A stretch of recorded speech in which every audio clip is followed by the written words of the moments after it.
Welcome back to Nocturne Library, or welcome in if you're new here. I'm Ava Calloway, and I'm really glad you found your way here tonight. Go ahead and get yourself settled before we begin. Let the lights be low. Let your shoulders drop a little. Maybe put your headphones on if you have them nearby. And give yourself permission to be completely unhurried for a while. No need to do anything else. Nowhere to be. Nothing to keep up with. Tonight's story was written by the wonderful Nora Fielding, and it's one of those especially cozy ones. You're stepping into a rainy afternoon on the left bank, into a little cafe where the windows are fogged. The conversation stays soft and low, and everything feels gently tucked away from the rest of the world. There's a warm drink close at hand, a flaky pastry waiting on the plate, a red banquette that seems to hold you just right, and at the center of it all, a long, restful reading ritual you can sink into without asking anything of yourself. This one unfolds slowly, over 12 quiet chapters, and it really is meant to feel like a cocoon. The kind of story that notices comfort for you. Warm hands, rain on the glass, pages turning. That lovely sense of being hidden in plain sight while the afternoon drifts by. And if you do enjoy these stories, a like or subscribe always helps me keep making more of them. All right then, let's take one soft, easy breath in and let it go. Get comfortable, and I'll meet you in Chapter 1. Chapter 1, The Banquette by the Fogged Window.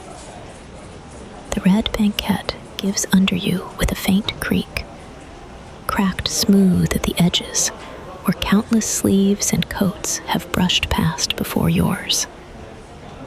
Beside your knee, the window is fogged almost to opacity, except where rain gathers itself into bright beads and draws them down in uneven threads. The radiator under the sill has already begun its patient work, sending a first band of warmth toward your shins, while your forearms rest near the cool rim of the marble table. You settle deeper into the seat. Le Coin des Platanes is a corner cafe, modest enough that nothing in it feels arranged for display. The red of the banquette has darkened with years of use into something closer to garnet, and the surface gives just slightly through your coat before meeting the firmer cushion beneath. The seam at the back presses a narrow line across your shoulder blades until you shift and find the angle that suits you better. Once you do, the whole corner takes your shape with surprising ease. One hip nearer the window, one shoulder turned a little toward the room, your knees aligned with the radiator's heat. The table is small and round, Carrara marble with a faint gray vein running across it. At the outer edge, the stone is cool enough to make you notice your skin when your fingers brush it. Farther in, where your forearms hover and settle, it becomes less an object than a surface of steadiness. Something weight can be given to without thought. The iron pedestal beneath it is painted black and worn thin around the base by years of shoes nudging close. Beyond the fogged pane, Rue de Bussy has been darkened by rain into deeper shades than it wears in dry weather. The street appears and disappears behind the fogged glass. Umbrellas cross as blurred domes of navy, charcoal, bottle green. A bicycle wheel passes in a brief silver arc, then is gone. The curb shines. The pale fronts of buildings opposite have become water-smoothed shapes, their windows softened by the film on the glass and the weather between. You look at them only for a moment before your attention returns inward to the small territory of the corner itself. The window keeps out the weather.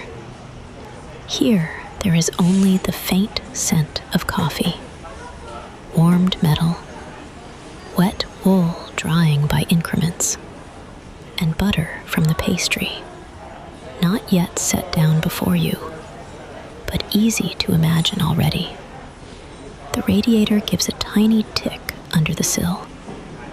It is painted cream, though time and heat have yellowed the finish, so that the color shifts toward old paper in places. Along one rib, the paint has thickened and cracked, and near the valve, there is a darker mark where hands have turned it over many winters. It does not rush. Its warmth arrives in layers, first at the knees, then lower along the shins, then in the ankles, where your trousers leave a narrow space above your shoes. You register it without thinking. Your body settles.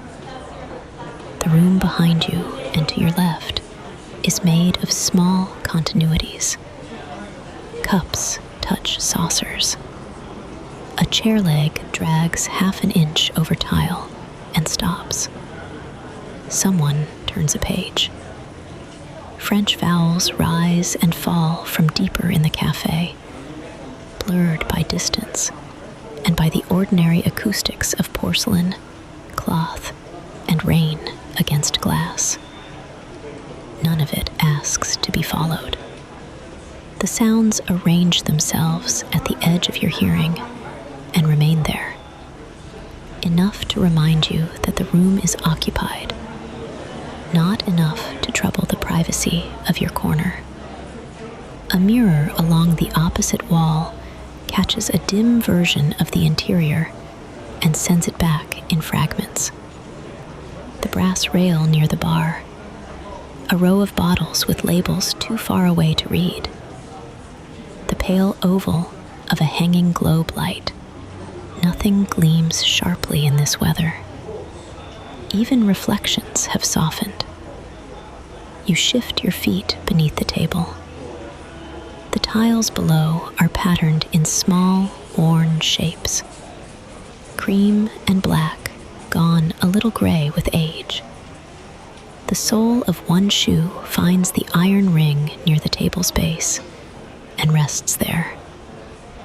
The other slides back until your calf brushes the front of the banquette. The window beside you has fogged more thickly at the lower edge, where the radiator's warmth meets the chill in the glass.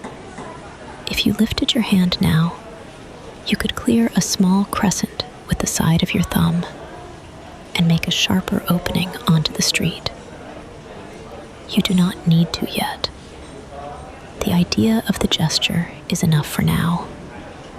The brief coolness of the pane, the clean arc left behind, the way the clear patch slowly clouds over again until umbrellas and passing shoes blur again.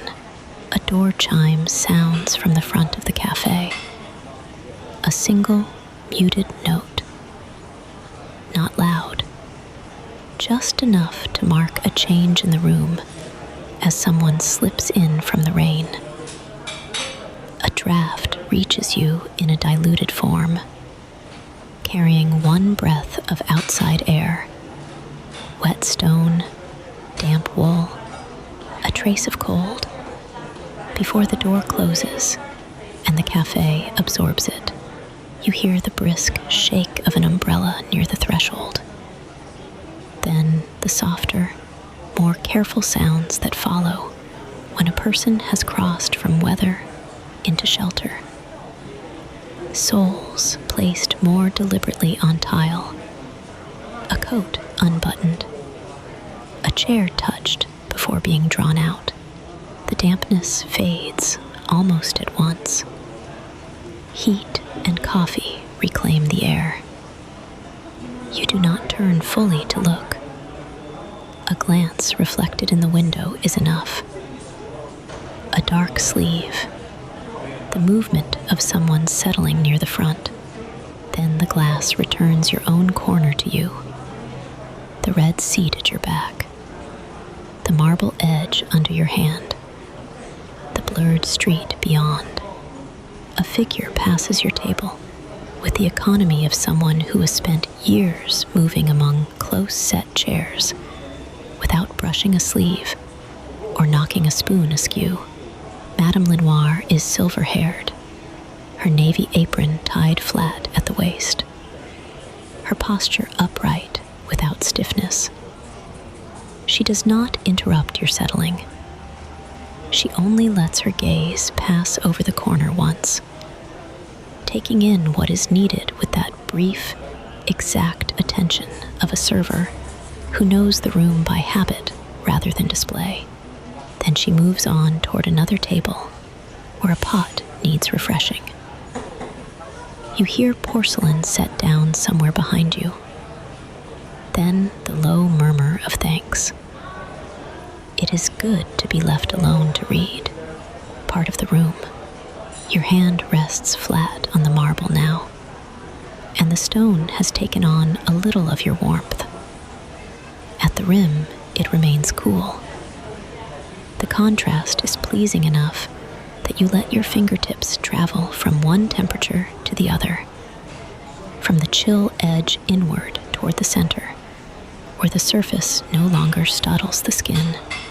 The vein in the marble slips under your fingers in a line so faint that you feel it more with your eyes than your touch. Outside, the rain lightens for a minute, not stopping but loosening its pattern.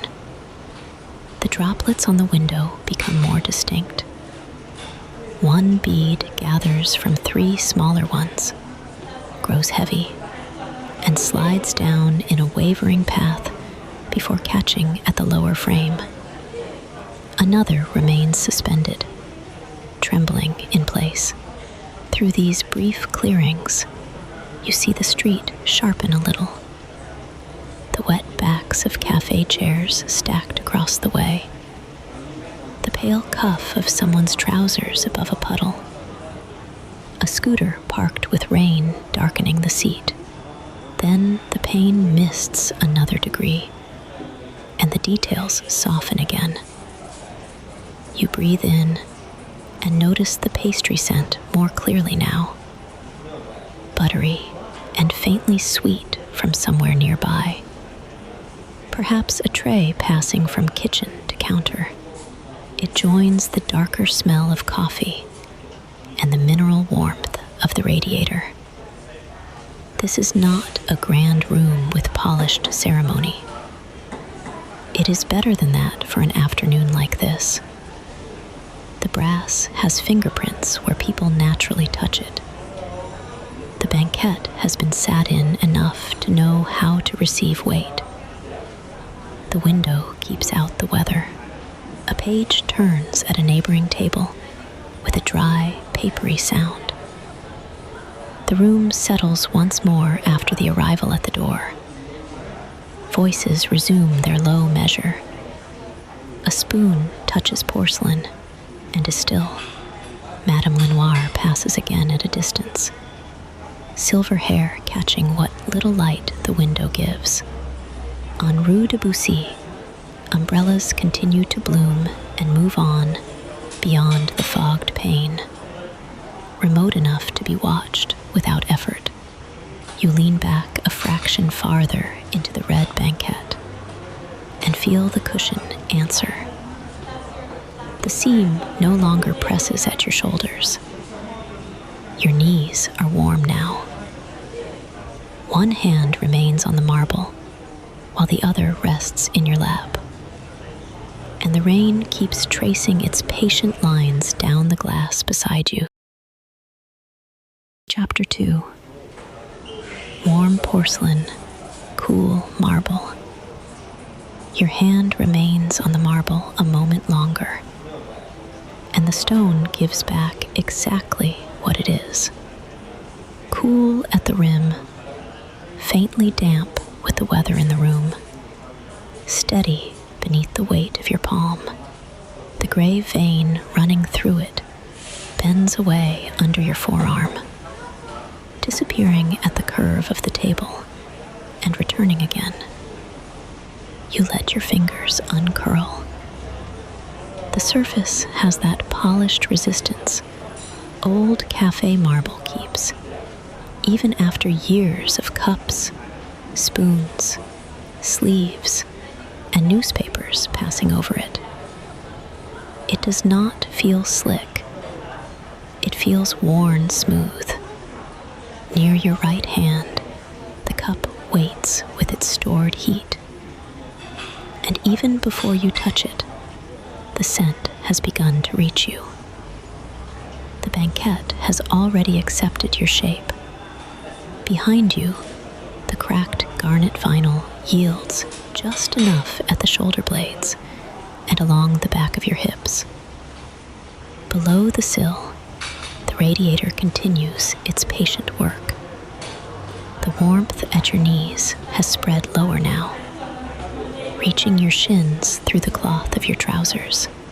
A few minutes ago, the room was merely shelter. Now the cool marble, the heat near your legs, and the rain at the glass have each found their place.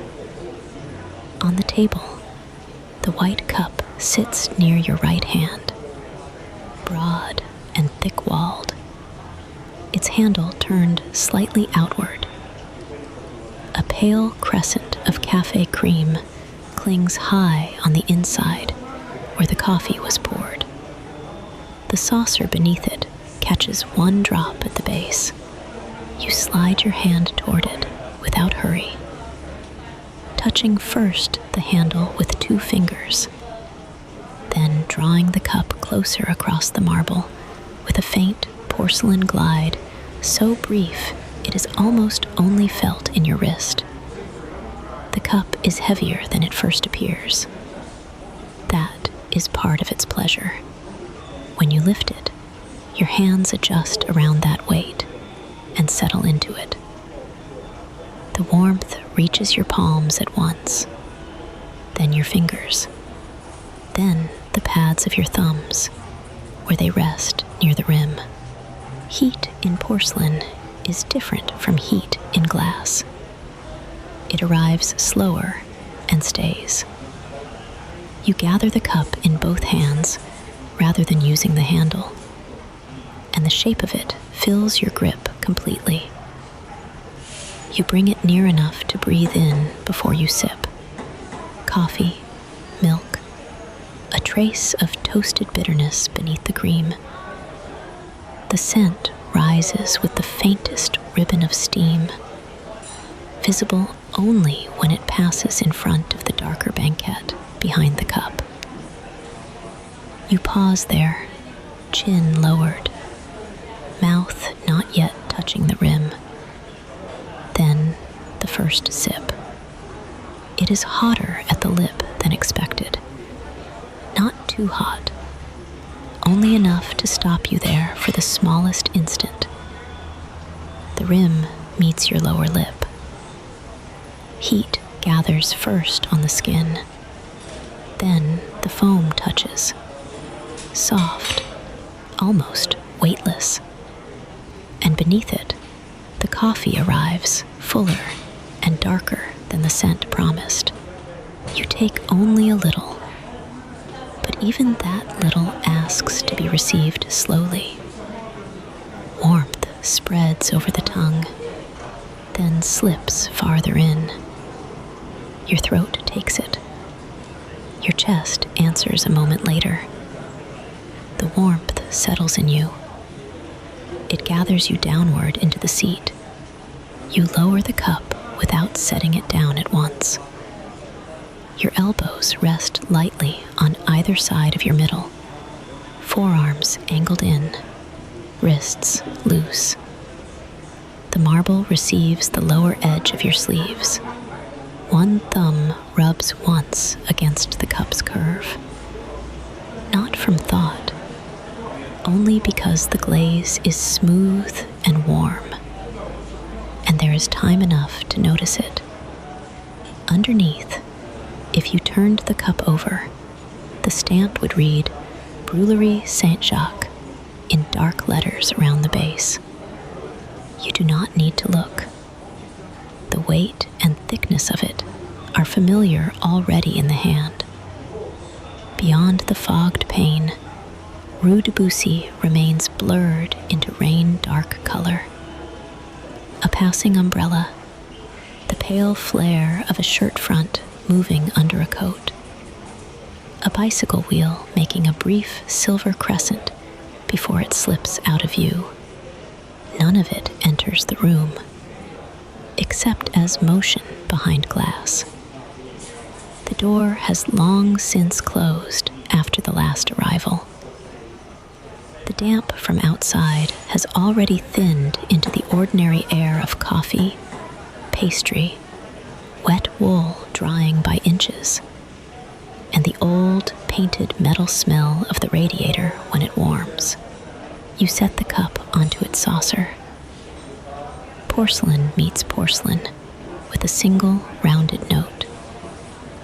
Then stillness resumes around it. Your forearms return to the marble. Coolness through cloth this time, less direct, but enough to answer the heat still collected in your hands. This becomes the first clear rhythm of the afternoon without your meaning to establish it. Warmth, then stone. Sip, then rest. Hands gathered, then opened again. At a nearby table, a spoon turns once in a cup. A small, circular sound. Metal against thick ceramic. One neat ring around the inside. Then it is lifted and set down on the saucer with a bright porcelain note, no larger than a bead of sound.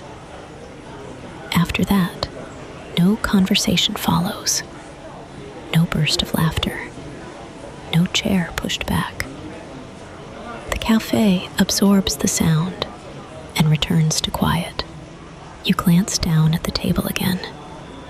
A tiny crumb from the pastry has found its way onto the stone. One small flake, buttery and gold against the white. Beside it, the plate sits waiting. The pane au chocolat still mostly intact. Lacquered top catching what light comes through the clouded glass. Its warmth reaches you less by heat than by scent now. A little butter, a little sweetness. You leave it where it is. Coffee first. The pastry can remain in its own time. Your shoulders drop another fraction. You notice it because the muscles at the base of your neck release, and your chin no longer inclines forward toward the table. The banquette supports more of you now. The seam that had been a fact against your back has softened into the general shape of the seat. One ankle slides a little under the table and finds a better angle. The black iron pedestal stands between your feet, solid and familiar, and your shoes settle on either side of it. You lift the cup again. This time, your hands know its weight in advance. Your fingers close around the porcelain without adjustment. The heat has eased just enough to let you hold it more fully, and the cup gives a deeper warmth into the center of each palm.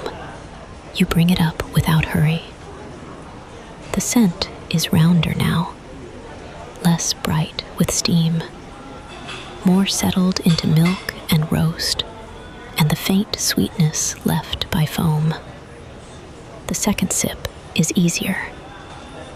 What had startled at the lip now opens easily.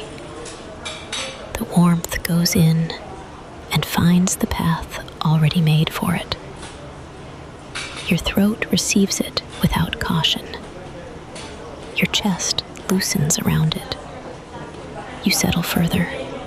Outside, a thread of rain joins another on the glass and slides downward in a brighter line before disappearing at the sill.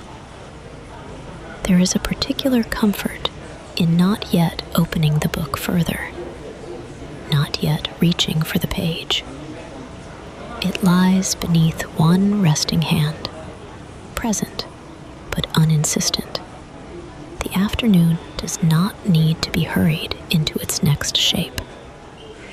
For now, the cup is enough occupation.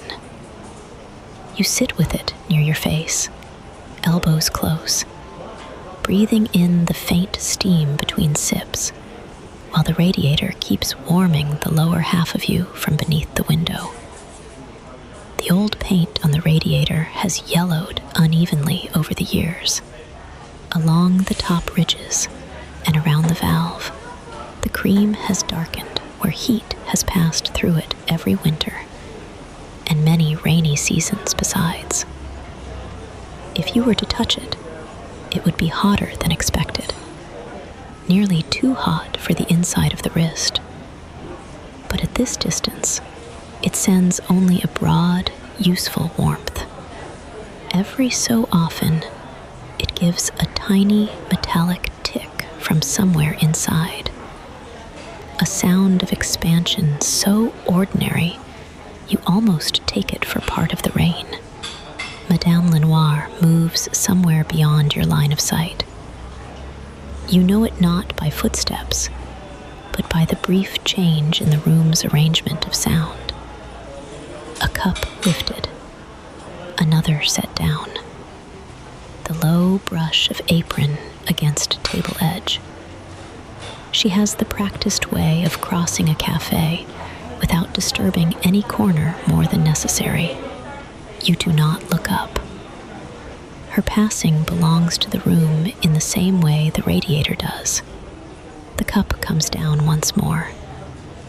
Your hands remain curved around it after it touches the saucer, fingertips still making contact with the porcelain, as if reluctant to lose the heat all at once.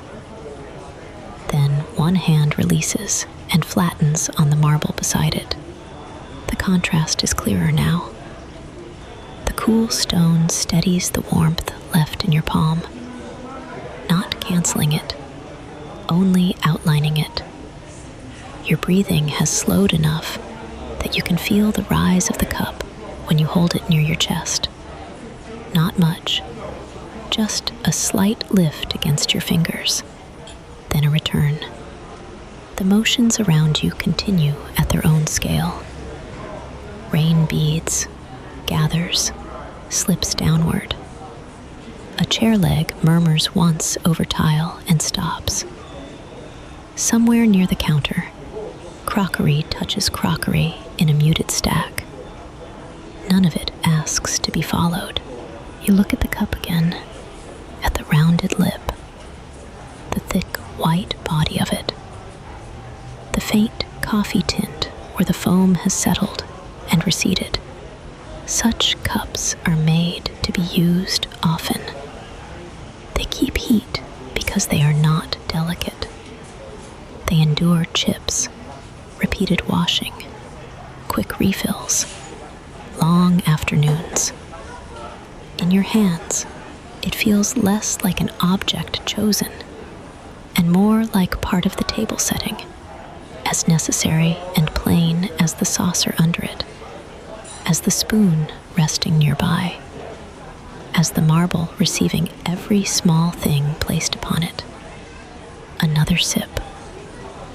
coffee has cooled into that generous middle temperature where you no longer have to test it first. You can drink and think at the same time. Though thinking is too strong a word for what happens now. Notice, perhaps, the way the warmth reaches the heels of your hands, the way your forearms settle more heavily after each lift and lowering, the way the rain on the pane makes the light outside appear sifted, so that even the street's brighter reflections arrive subdued. Your left thumb strokes the side of the cup once, then rests. A tiny crescent of moisture has formed where steam met the cooler air near the rim. The saucer's shallow well catches another drop. You are close enough to the window that the glass beside you remains faintly silvered with fog, though no clear crescent has been traced there yet. That ritual can wait. For now, the weather is better sensed than seen. The pane au chocolat releases another breath of butter when the air shifts. You think, vaguely, of the crackle it will make later when the top gives way. But the thought passes without urging action. The cup still has more warmth in it, and your hands are content to stay where they are. Gradually, without any marked decision, holding the cup becomes less a prelude to reading and more the means by which your body learns the afternoon. Your palms gather the heat. Your forearms remember the marble. Your knees remain warmed by the radiator's steady exhale. Between these 3 points, hands, arms, legs, your posture arranges itself into ease. You lift the cup once more and keep it there, cradled just below your face, while the rain continues down the pane and the room moves around you in small, ordinary sounds. The porcelain is warm against your skin.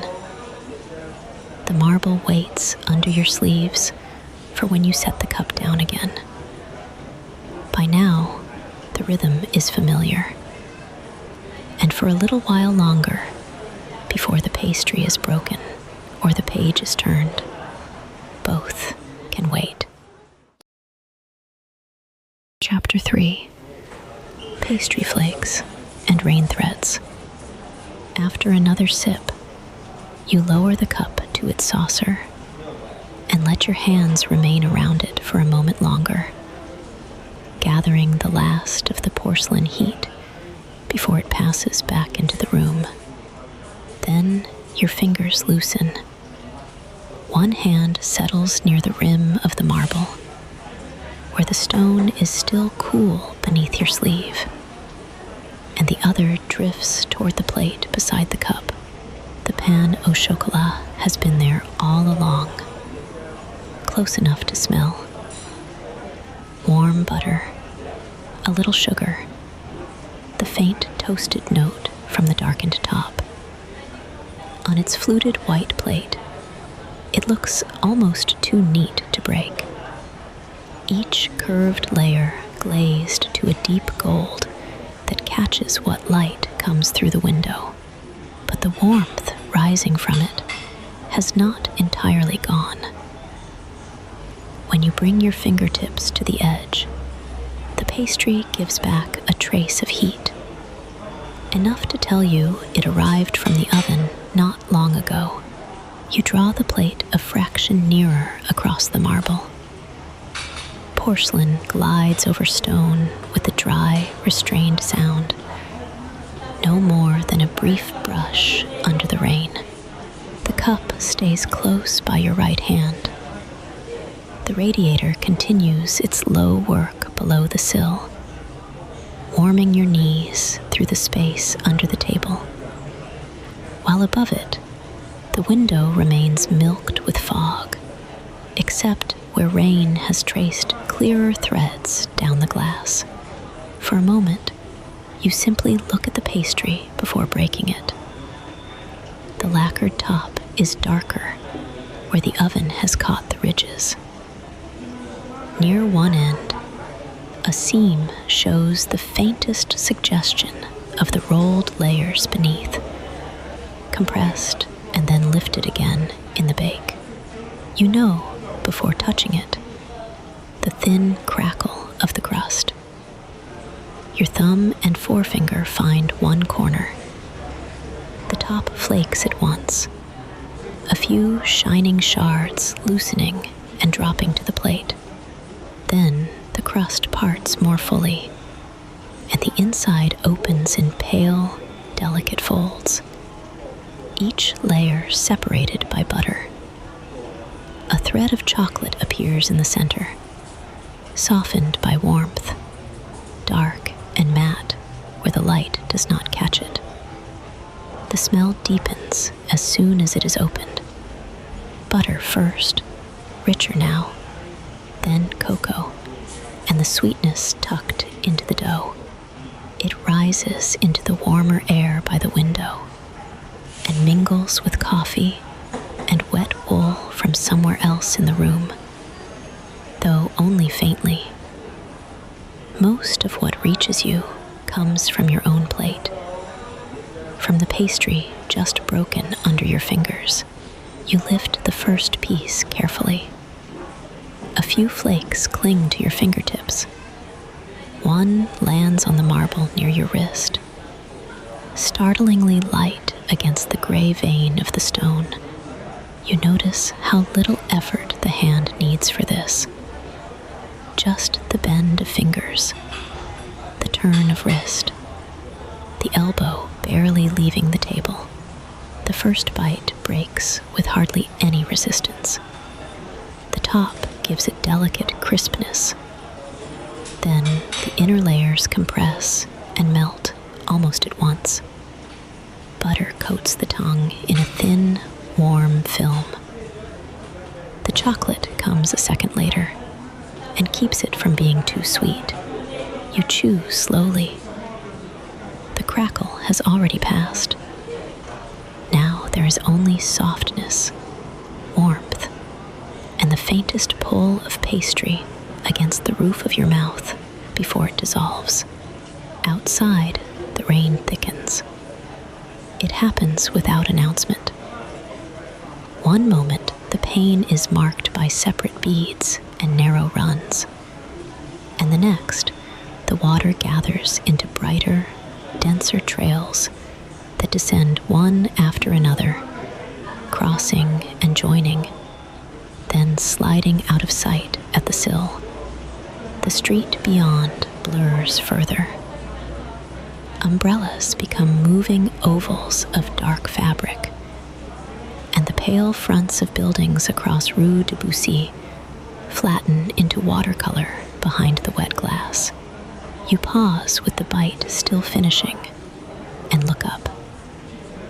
That change in the rain alters the room by degrees. The café does not fall silent. It simply draws inward. Voices at the far tables lower a notch. A cup meets its saucer somewhere behind you with a more careful touch. The door stays closed, and the damp brightness from outside recedes behind the thickened water on the pane. Your corner by the window feels more enclosed now, not because anything has shut, but because the rain thickens on the glass. You swallow, and the warmth of the pastry seems to meet the warmth of the coffee already in your chest. Your hand returns to the plate. Another piece comes away, this one with a little more chocolate gathered in the fold. The flakes that fall collect in the grooves of the fluted plate and along the marble's edge, bright crumbs against white and gray. You take the second bite smaller. This time, You notice the underside, where the bake has left a firmer base. Not hard, only more definite. A thin, browned layer supporting all that tenderness above it. It presses lightly against your fingertips before yielding. The sensation is precise enough to keep your attention there for a few breaths. The dry crispness on the pads of your fingers. The faint butter sheen left behind. The contrast with the cool table under the side of your hand. Rain continues to stripe the window. Some trails move quickly, fed by fresh drops from above. Others cling and thicken before slipping downward all at once. Through one clearer run, you catch the blur of a passerby turning a dark umbrella against the wind at the corner. Then the view closes again as the fog and water reclaim the pane. You reach for the cup, not because you need to, but because the rhythm asks for it. Pastry, then coffee. Warm crumb, then the deeper heat of café crème. Your palms fit around the thick white cup as they did before. The porcelain is less hot now, though still warmer than the room. And when you lift it, the scent of coffee rises to meet the butter on your breath. A sip clears the sweetness without erasing it. Foam touches your upper lip. Beneath it, the coffee tastes broader after the pastry. More roasted, the milk fuller, the bitterness gentler for having something sweet beside it. You set the cup down and hear the small porcelain note of saucer meeting base. Then, your thumb brushes a flake from the side of your index finger, and the gesture is so slight, it barely disturbs your posture at all. At the window, the rain presses on. The fogged glass has begun to pearl at the edges, where the room's warmth meets the chill outside. Near your shoulder, a clear thread forms and slides downward, gathering 2 smaller drops into itself before disappearing below the line of the sill. You could lift your hand and draw that familiar crescent in the mist, opening a brief patch onto the street. But not yet. For now, it is enough to watch the water choose its own paths. Another bite. This one pulls a longer strip of pastry from the center, exposing more of the rolled interior. The layers separate, softer, more fragile, and glossed faintly with butter. You notice how the chocolate has settled in narrow bands rather than a single thick seam, so that each mouthful finds a different balance. One more flaky, one more rich, one mostly dough and glaze. A bicycle passes outside with a soft hiss through shallow water. The sound reaches you dimly through the glass. More texture than a vent. Rubber through rainwater. A brief silver line of motion behind the window. Then less and less of it as it continues down the street. You imagine the narrow wake left along the curb. The spokes darkened with spray. The rider bent slightly under the weather. But the image never sharpens fully.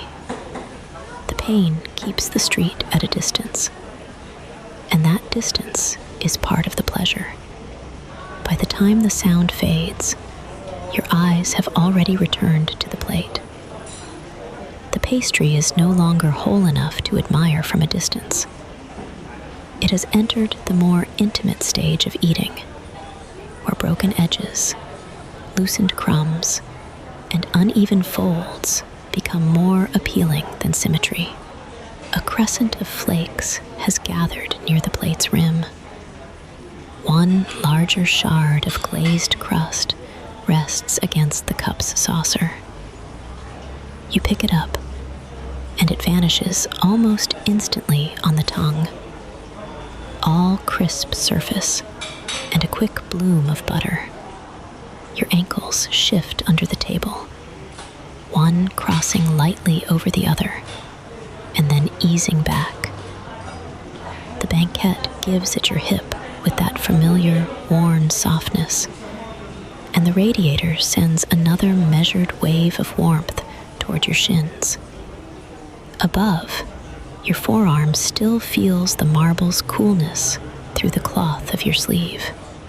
Heat below, coolness above, sweetness in the mouth, rain at the window. At a nearby table, someone turns a page. The paper makes a dry, brief sound, and then is still. From farther in, a low murmur in French rises and falls. Not enough to follow, only enough to mark that the room is inhabited. Madame Lenoir passes somewhere beyond your line of sight. You know it by the faint movement of navy at the edge of the room, and by the way no chair scrapes, no cup knocks. A plate is removed from another table without a scrape against porcelain. Then the café settles again into rain, crockery, breath. You break off another piece and find the pastry slightly cooler now, though still tender at the center. It has cooled a little. The top remains crisp where it has not been touched. The inner folds have relaxed. The chocolate is less fluid than before, thicker now, leaving a darker mark where your fingers have pressed near it. You lick a trace of sweetness from the side of your thumb before reaching for your napkin. The paper is crisp, folded into a square, and it catches the butter from your fingertips with a faint drag. When you set it down again, your hand returns almost automatically to the cup, resting there without lifting it, enjoying the rounded thickness of the handle against one finger and the residual warmth in the porcelain wall. Outside, the rain begins to loosen once more, though only slightly. The bright, dense threads on the pane separate into finer runs. Through them, the street regains a little depth.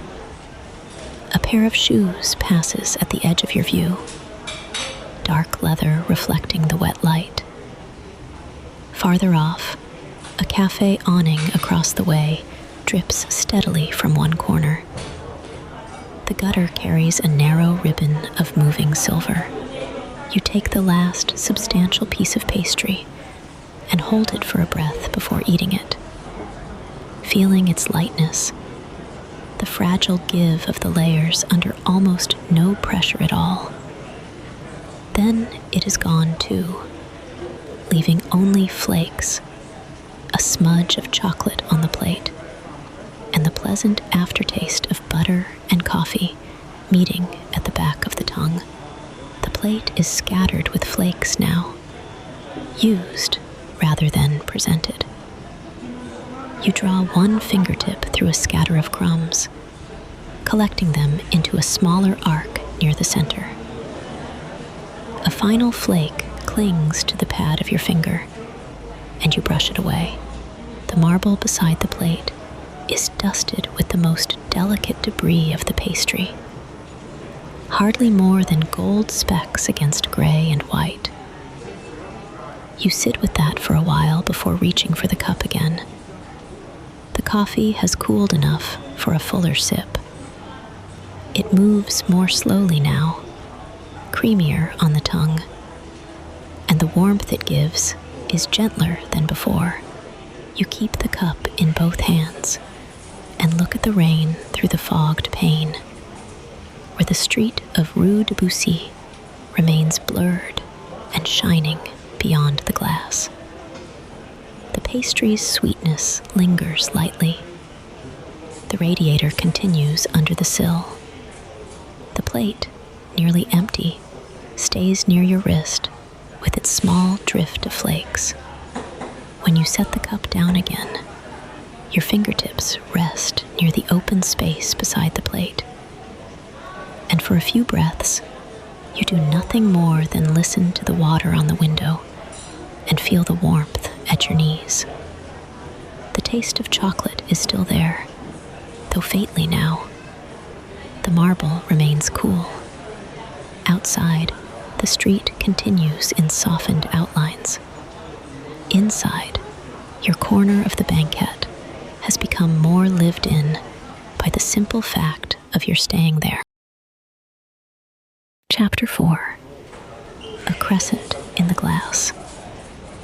After the last sweetness has thinned on your tongue, your hand drifts from the plate toward the window, almost without decision, though not without want. The pane beside you is milked over again, its surface dim with breath and weather. And the rain has written narrow tracks through the fog in places, then blurred them back into the whole.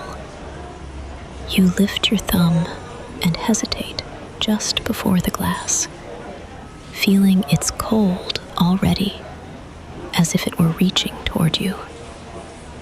Then you turn your wrist a little, using the side of it rather than the tip, and draw a crescent through the misted pane. At once, a small clearing opens. Not a full circle, not a proper porthole, only that curved shape, wide enough for one eye's worth of street. The glass is colder than you expect, and damp enough that your skin glides for a moment before catching on the moisture. A thin ridge of gathered fog forms at the edge of the mark. Beyond it, Rue de Bussy comes into view in softened pieces. The dark shine of pavement, the pale underside of an umbrella passing close to the curb, the broken ribbon of a reflection where a shop front lamp has met the wet stones. You leave your thumb where it is for a breath, feeling the chill travel into the pad of your hand. Behind your knees, the radiator sends up its steady heat. The contrast is immediate and pleasing. One side of you near the cold pane, the other warmed through the cracked garnet vinyl of the banquette and the old iron beneath the sill. You do not need the whole street. This curved opening is enough. More than enough, perhaps, because it asks so little and gives only what it can hold. A pair of shoes crosses the little clear space and is gone. Dark leather, careful around the edge of a shallow puddle. Then the hem of a coat. Then only rain again, falling in threads too fine to count. A bicycle goes by somewhere beyond the edge of your crescent, announced first by the wet hiss of tires, and then by the brief appearance of a spinning wheel cutting through the lower part of your view. The sound trails off down the street, and the glass begins already to lose its clarity. It happens slowly enough to watch. Moisture creeps inward from the edges of the mark, turning the street gauzy again. The umbrella that had been a shape becomes only a darker patch among other dark patches. The reflection in the stones loosens and spreads. Your thumb lowers back to the table, and you rest your hand near the cool rim of the marble, where one pastry flake still clings near a gray vein in the stone. For a little while, you do not clear the pane again. You look through the fog as it is, accepting the street in broad tones rather than details. The cup sits near your forearm, thick white porcelain, still warm enough that heat reaches outward from it. The fluted plate holds the remaining flakes and torn folds of the pane au chocolat, with a few lacquered shards scattered around them. Somewhere farther into the room, a low French sentence rises and settles, too blurred by distance to become meaning. The café keeps its scale. Cup, plate, page, window, rain. Then your hand rises again. This time, the crescent is a little higher, nearer your eye line. The side of your thumb leaves a cleaner arc, and for a moment, the street appears brighter within it, because the surrounding pane is so clouded. You see the curb distinctly now, dark with water, and a cluster of umbrellas moving together before separating at the corner. One is black, one a deep bottle green, one striped in narrow, pale bands that show and disappear as it tilts. Their tops pass first, then the stems, then the hands carrying them. The rest of each person remains suggested rather than seen. That partialness has its own comfort. You are not trying to follow anyone. You are not waiting for a face to come into view. It is enough to notice motion passing through weather while you remain in your place. Forearms near the marble, knees warmed by the radiator, one shoulder faintly aware of the window's coolness. The street can stay fragmentary. In fact, it is better that way. A whole clear view would ask more of your attention than this little crescent does. This one gives you movement and withholds the rest. The pane mists over once more. You watch the edge of your mark soften, then disappear. When you lower your hand, your thumb is damp. You rub it absently against your forefinger, feeling the thin slickness of condensation before it dries. Madame Lenoir passes somewhere behind you, not close enough to interrupt your corner, only near enough that you catch the clean starch of her apron and the faint shift of air as she moves between tables. Porcelain touches porcelain with a restrained note. A chair leg slides an inch over the tile and stops. Then the room settles back into its low arrangement of rain, cups, and pages. You bring the cup up in both hands. The porcelain is no longer hot in the first eager way it was earlier. Now it offers a steadier warmth, one that meets your palms without surprise. You drink, and the café crème has cooled just enough to widen its flavor. Coffee, milk, the browned edge of bitterness, a little sweetness left from the pastry still changing it. When the cup returns to the saucer, a pale ring of steam rises once and is gone. Outside, the rain eases for a minute into finer lines. Through the fogged pane, the street lightens by a shade, enough that the reflections on the pavement look flatter, more silver than black. You notice this before you think to clear the glass again. Then, with the same unhurried motion, you draw another crescent. This one opens onto the base of the corner where the curb bends. Water gathers there and slips along the gutter in a narrow, moving band. For a moment, nothing passes through it at all, and the emptiness itself feels exact. The wet curb, the silvered runoff, the small, held place where someone might appear and does not. Then a man pauses at the edge of your view, umbrella angled low. You see only his hand first, then the hooked handle, then the dark cloth as he closes it with a practiced twist. The canopy folds in on itself, dripping. He gives it one firm shake toward the street. Not enough to scatter water far, only enough to loosen what clings to the ribs, then carries it out of sight. For a second, the clearing in the glass holds the empty curb after him, wet and shining. Then the fog begins its patient return.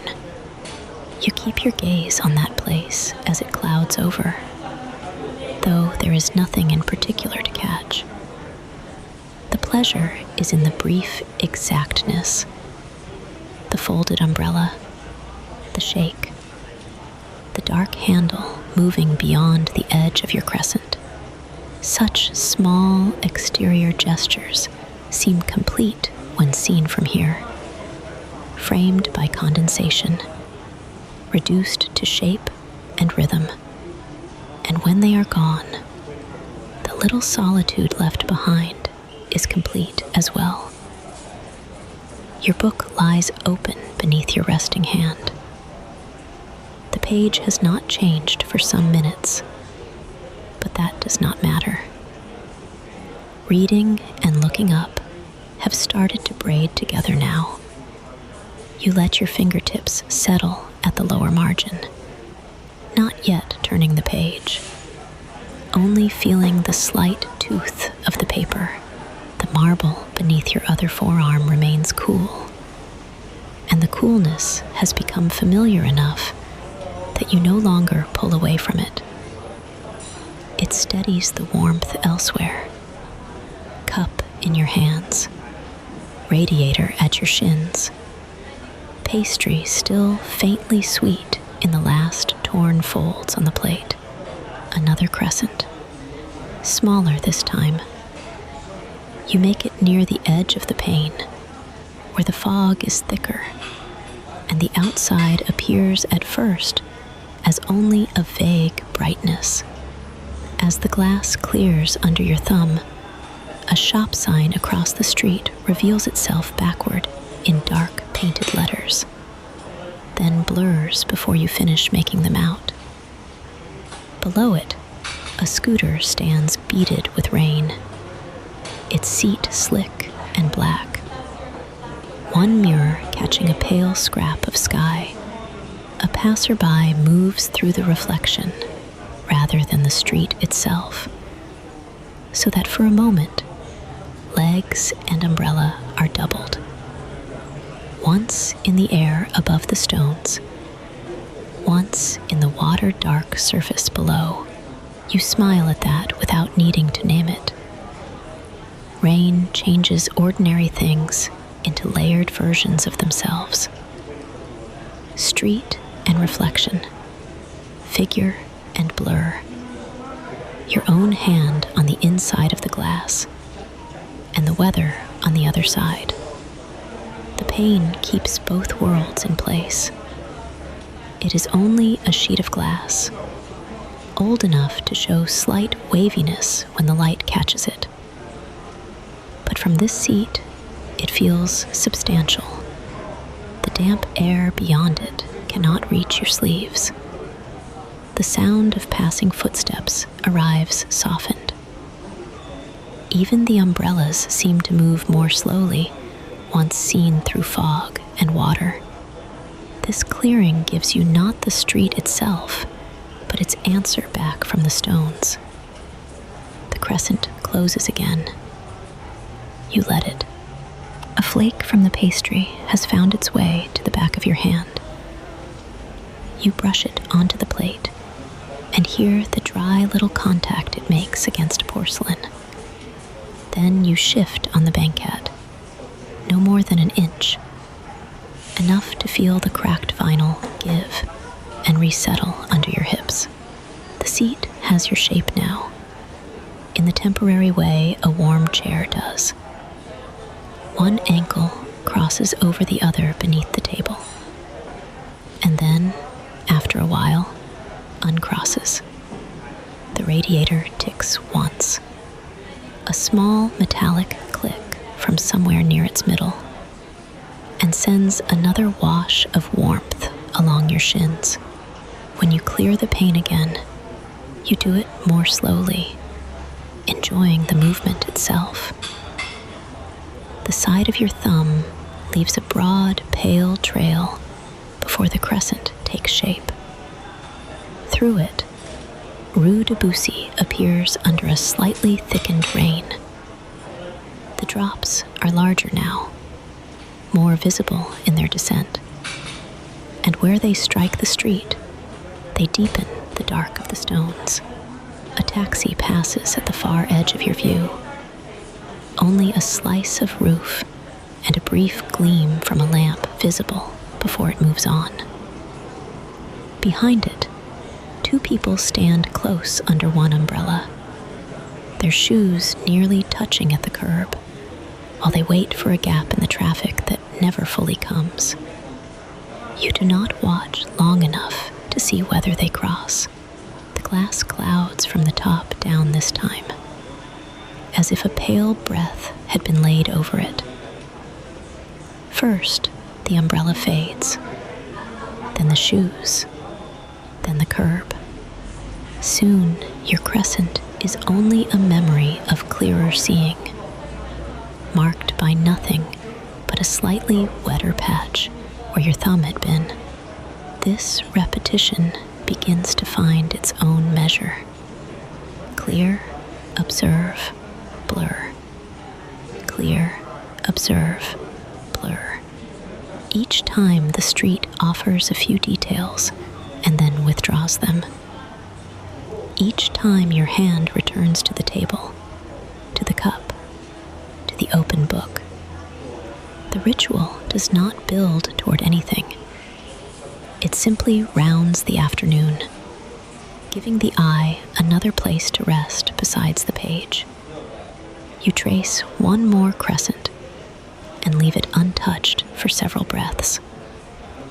In it, rain descends over the street in slanting silver lines. A woman in a camel coat passes with her umbrella tipped back enough to show the line of her cheek before she moves beyond your little frame. The wet pavement receives her reflection and loosens it at once. Behind her, the front wheel of a bicycle cuts through a thin band of water near the gutter. Then no one is there at all. By the time you lower your hand, the glass has already begun to soften over. You sit back into the banquette and let the pane return to its fogged state on its own. The cup waits near your wrist. The last torn folds of the pastry rest on the plate. Your book remains where your hands can find it without looking. Outside, the street continues in glimpses and washings out, seen fully for a moment, and then not fully at all. You could clear the glass again, but do not. The pleasure is not in keeping the world visible. It is in having touched it lightly, seen just enough, and chosen to let it blur. Chapter 5. Madame Lenoir's Quiet Orbit. Before you look up, you know Madame Lenoir has noticed your table. The glass has clouded over again beside you, turning the street back into softened motion and gray light. You sit a little deeper in the banquette, feeling the cracked garnet vinyl give beneath your weight in the places it has given for years, and the radiator under the sill sends up its steady warmth toward your knees. The marble at the edge of the table is cool where your forearm rests. Your cup stands near your hand, thick white porcelain on its saucer, and the opened pastry on its fluted plate has begun to settle into itself, its torn layers no longer steaming, but still fragrant with butter and chocolate. Not far, only enough to become a room again instead of a circle of table, cup, plate, page, and window. The banquette runs on to the next table, then another. A bent wood chair shifts somewhere behind you with a brief scrape, softened by distance. Porcelain touches porcelain. A low French sentence rises and falls, too blurred by the room to become meaning. The front door gives its muted chime once, and a thread of damp air moves in, carrying wet wool and rainwater from the street before the warmth of the room thins it out. Then the room settles back into its usual scale, and through it moves Madame Lenoir. You do not look up all at once. First, you notice the navy of her apron crossing the farther side of the room. Then the silver of her hair gathered neatly at the back of her head. Then the way she passes between tables without disturbing the air around them. She has the measured gait of someone who has spent years carrying cups filled to the brim and plates balanced on one hand, and whose body has learned exactly how much room a chair leg takes, how far a coat sleeve reaches, where a patron's attention is resting. She does not hurry, and yet nothing in her path is delayed. At a table near the front window, she carries a small white pot. White porcelain, rounded, with a lid that fits so well it gives no rattle. She lowers it beside a neighboring cup with such precision that the contact makes almost no sound at all. Only the faintest note against saucer and marble. A hand at that table shifts in acknowledgement. No words are needed. The fresh pot sends up a brief ribbon of steam that catches in the dim light near the window and is gone. You find yourself following the movement, not out of curiosity exactly, but because it is restful to watch someone so practiced do what she has done 1,000 times. Her hand leaves the handle at the same moment the pot becomes fully still. The line of her wrist remains level. At the next table, a plate with only a few crumbs on it disappears before the diner has done more than lean back, lifted with the same discretion. The empty space left behind is orderly, protected from clutter before clutter can begin. Cups are refreshed, plates are removed, coats drip by the door and then dry a little. Someone reads. Someone stirs sugar once and stops. Rain works its way down the glass in long threads and then in beads. The room keeps its arrangement, while small things are noticed before they can ask to be. You lift your cup again and feel the warmth gather into your palms. The porcelain is not as hot as it was earlier, but it still carries heat deep in its thickness. Your thumbs rest near the rim. The scent rises first. Coffee, milk, a toasted edge beneath the cream. And then the sip itself, warm and familiar. When when you set the cup back down, the saucer receives it with a small, rounded sound. Madame Lenoir is across the room now, and still the impression of her remains, not as attention pulled away from you, but as another layer of the cafe's order settling in around your corner. Your book lies open beneath your resting hands. You do not read for a moment. Instead, you let your eyes move over the page without taking in the words, while the room arranges itself in sound behind them. A spoon turns once in a cup at the next table and is laid down. A chair leg shifts back into place over tile. Farther in, near the bar, glass touches wood with a low click. The sounds come separately, with enough space between them that each one can fade fully before the next arrives. When you glance up, Madame Lenoir is near the counter, with 2 saucers balanced on one hand, her thumb anchoring them so lightly it seems impossible they should stay there. Yet they do. She turns, and the saucers remain level. Her free hand smooths the corner of a folded receipt, then reaches for another cup. Nothing abrupt enters the room around her. Even the navy apron moves close to her body, tied flat, pockets carrying what she needs without bulging outward. You think, not for the first time, that some people know how not to intrude. A door that closes properly.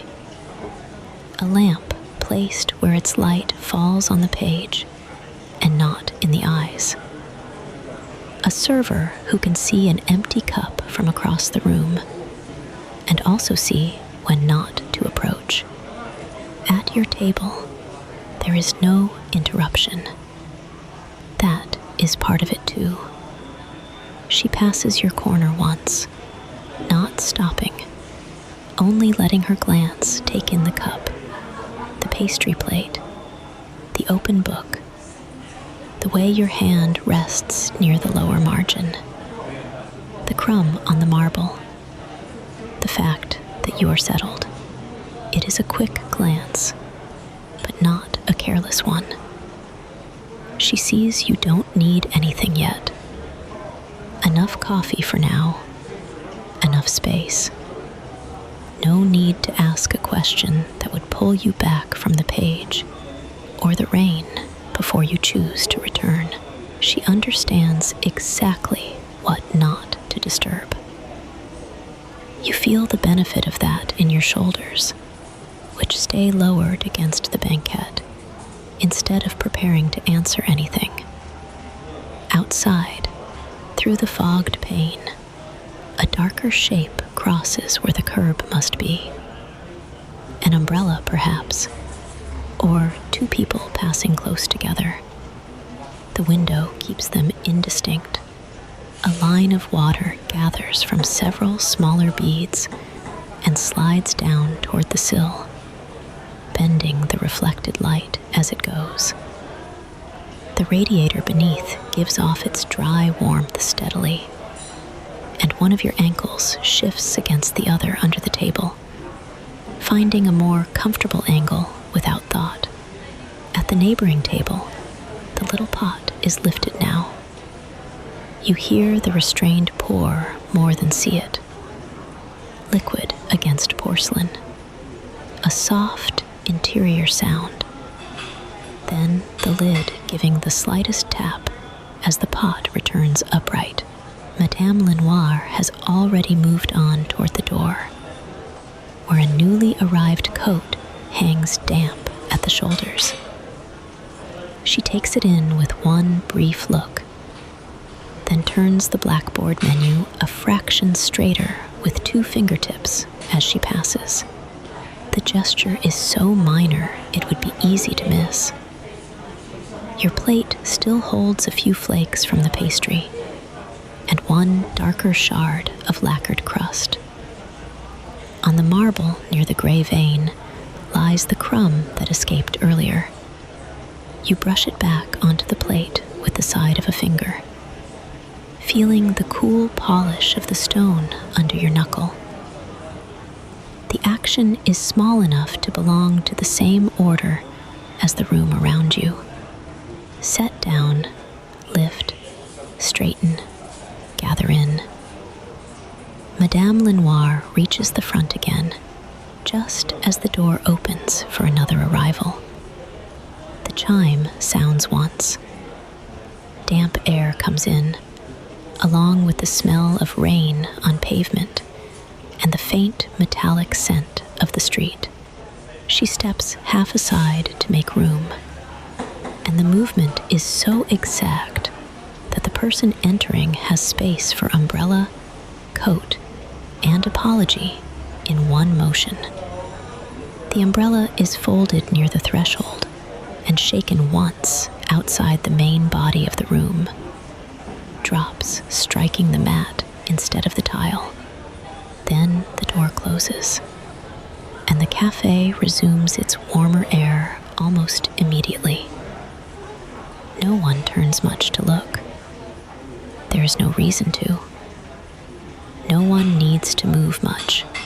You rest your fingertips on the lower edge of your page and feel the slight grain of paper there.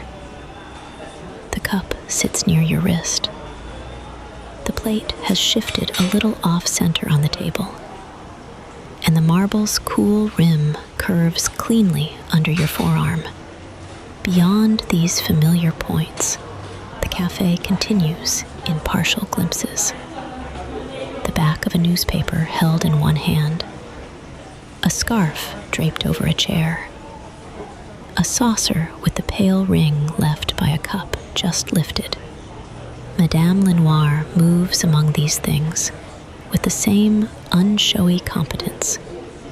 Each pass of her apron a reassurance that the room is being kept in order by someone who notices before anyone needs to ask. A pair of cups comes in from the bar on her tray.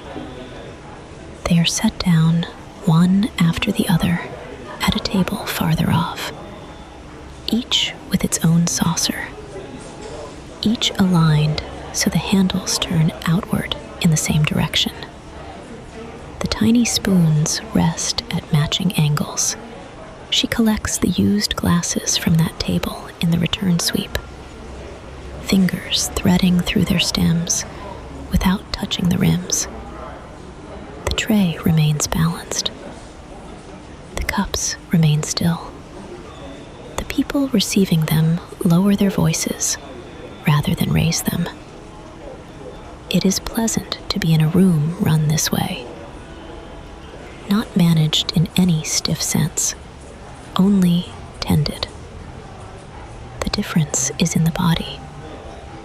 You feel it in how easily your back meets the banquette, how your elbows can remain where they are on the marble, how your gaze can go from page to window to cup and back again without bracing against interruption.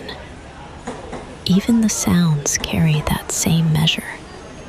Saucer against table, but not sharply.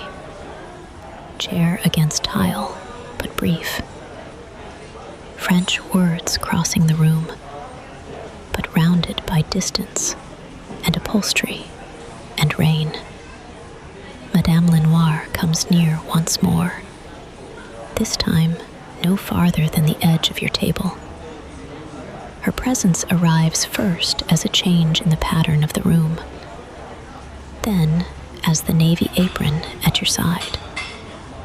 She does not speak.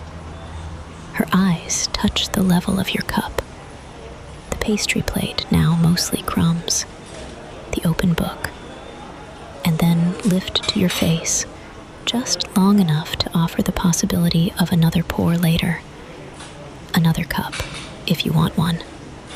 Without making you answer now, something in you answers anyway. Not with words, only with the smallest glance reflection more awake than before. She inclines her head once. Then she is gone again, leaving behind no stir except the faint scent of starch and clean linen from her apron as she passes. You like that she understands the value of not breaking the surface of an hour like this. Some people approach a quiet table as if they must fill it. She does not. She recognizes when a reader is not alone exactly, but accompanied by the weather, by the page, by the cup cooling at hand. Her care fits around those things instead of stepping through them. The rain at the window thickens for a minute and then loosens again. New trails form over old ones. The crescent you cleared in the glass earlier is gone now. The pane evenly misted, except where light from the street presses dimly through. In that softened brightness, the white porcelain around the room catches the eye now and then. Cup rims, saucer edges, the rounded shoulder of the little pot at the neighboring table.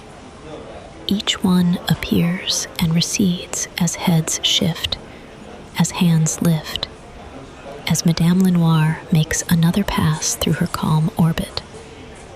You turn back to your book at last and read a few lines, then a few more. The words stay pleasantly indistinct, enough to rest your attention on without pulling you away from the room. Somewhere nearby, a plate is lifted and gone before the person at that table has fully folded their napkin. The absence it leaves is neat and immediate. Porcelain has a way of vanishing into order when handled well.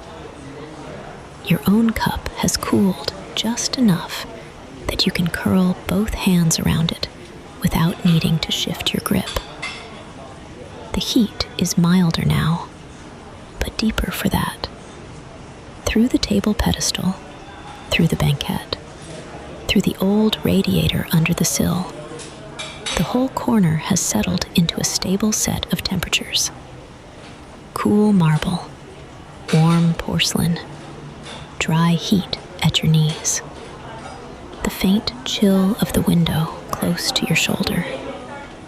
The room beyond continues to breathe in cups and coats and low voices, and Madame Lenoir keeps moving through it, silver-haired and sure-handed, never imposing herself on your corner, never neglecting it either. So you remain where you are, looked after without fuss, left to your page all the same, while the rain keeps marking the glass, and the café goes on arranging itself around the hour. Chapter 6. The book beneath your hands. The book has been open beneath your hands, patient through the cup, and the pastry, and the window. Open all this while as the rain marks the glass, and the café arranges itself around the hour. Your palms rest near the lower corners, not pressing, only giving the pages enough weight to keep them spread. The paper has a faint grain to it, smoother where the heel of your hand passes over it, slightly toothier near the margins. Under your forearms, the marble is still cool at the rim of the table, a narrow band of chill where skin meets stone, while the center has taken on a little of the room's temper from the cup and the plate and your own nearness. You do not hurry to read. Your eyes lower to the page and stay there long enough for lines to gather into sense. Then the rain calls them up again without urgency, and after a moment, they return. The words do not insist. They offer themselves in ordered rows, a path for the eyes to follow, while the rest of you remains in the banquette's slight give, in the radiator's warmth at your knees, in the weather moving down the pane beside you, hands on paper, back against garnet vinyl, ankles set where they are comfortable beneath the table, breath rising and falling without ceremony. The page carries the dry, faintly sweet smell that books have when they have been opened many times and kept well enough. Not dust exactly, not perfume. Something fibrous and settled. It meets the air above the table, where coffee still leaves a roasted trace, and the torn pane au chocolat gives off butter when you shift the plate a little closer to the cup. A few flakes remain near the folded napkin. One bright shard on the marble beside a gray vein that runs like water through stone. Your thumb brushes the table's edge, then returns to the page, and even that small movement seems to belong to the same rhythm as looking down and looking up. Outside, Rue de Bussy is blurred by rain and condensation together. The glass keeps the street at a useful distance. You can make out motion more easily than detail. An umbrella passing low and dark, a pale reflection stretching on wet pavement, the brief slant of someone crossing toward the corner. Then your eyes come back to the page. It is pleasant not to need a clear view of either world. You are not trying to possess either one. It is enough to let both remain gentle at the edges. Your fingers shift on the paper as you settle more fully into reading. The pads of them feel the slight rise where ink sits on the page, though only just. The left hand drifts upward to steady the leaf near the gutter, and the right returns to the lower margin. The binding gives a little when you ease it flatter. It is an old, familiar gesture, done without thought. The sort of adjustment that belongs to an afternoon like this, more than to any single book. Somewhere behind you, a cup touches its saucer with a restrained porcelain note. A chair moves over tile in a brief hush of wood, and then stops. The room closes around those sounds again at once. You read a little more closely for a few moments. Your gaze follows one paragraph, then another. A sentence holds your attention. Then, as often happens in weather like this, your mind loosens its hold just slightly. You remain with the page, but not tightly. The rain makes long silver tracks on the glass. The radiator gives off its even heat below the sill. You take a breath and notice, only then, that your shoulders have lowered since you first sat down. The cup waits near your right hand, not far, but you leave it where it is for now. Your hands have already taken on some of the paper's dryness, some of the marble's coolness at the wrists, some of the room's tempered air across the knuckles. The banquette supports the length of your back with that familiar combination of firmness and give. Cracked vinyl smoothed by use, and slightly warmer near the window side where the radiator runs beneath. When you shift your weight an inch deeper into the seat, the book rocks almost imperceptibly on the table, and your hands settle it again. A page near the right side lifts at the outer corner. Not much, just enough for you to notice the warm current that has found it. Perhaps from the radiator, perhaps from the cup, perhaps from the room itself changing as the door has opened and closed and opened again over the course of the afternoon. The leaf rises and trembles once, making a tiny shade over the page beneath. For a moment, you only watch it, the way you have been watching the rain call your eyes up, and your eyes return to the page. Then you place 2 fingers on it without haste. The paper is thinner there than it looked, flexible and cool, with a faint life in it as the air still moves under the edge.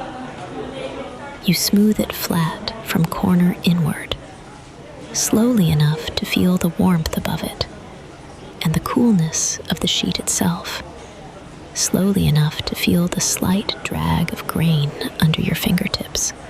The page lifts. Your hand meets it. The leaf settles under your touch. A brief crescent of pressure remains in the pad of your finger. Then, because your place has already shifted toward the end of the page, you let that same hand continue the movement and turn it. The page makes a dry, light sound, softer than fabric, firmer than a breath. It arcs over, catches for an instant at the binding, and then settles onto the left side. Your palm follows, flattening the fresh page near the gutter. The paper resists at first, and then yields.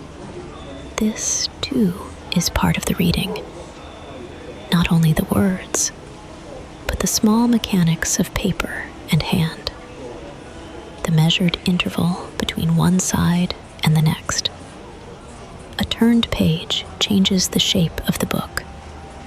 The right half thins. The left gains weight. Your hands adjust to the new balance without your needing to think about it. Your eyes move down its first lines. Beyond the margin, the cafe window has fogged more fully again, and the street is reduced to darker and lighter fields with rain threading through them. It is pleasing to read beside weather that cannot quite be seen. If the day were bright and clear, the eye might be tempted outward more often. But this rain keeps everything in halftone. It lets the page remain the nearest thing, and when your gaze lifts, it returns more easily. Madame Lenoir passes your corner with the same measured step as before, navy apron close against her skirt, silver hair gathered neatly back. You do not need to look up fully to know it is her. There is a particular economy in the movement. No extra sway, no clatter, no uncertain pause. A saucer leaves her hand somewhere nearby. Another is gathered up. The room changes by a fraction and then returns to itself. Your place at the table remains undisturbed, the book open, your fingertips lightly marking where you are. You read on. Sometimes your eyes take in a whole line at once. Sometimes they move more slowly, pausing at the end before dropping to the next. A phrase stays. Another passes without leaving much trace. It does not matter. This is not a chapter to conquer, or a portion to finish before some appointment. The book is here to receive your attention in the shape it arrives. Steady for a minute, wandering for half a minute, steady again. You have known this kind of reading before. the kind that belongs especially well to rain and a cup nearby, and enough time that the page need not justify itself. Your left thumb rubs the lower edge of the paper once, feeling the slight burr where several pages meet.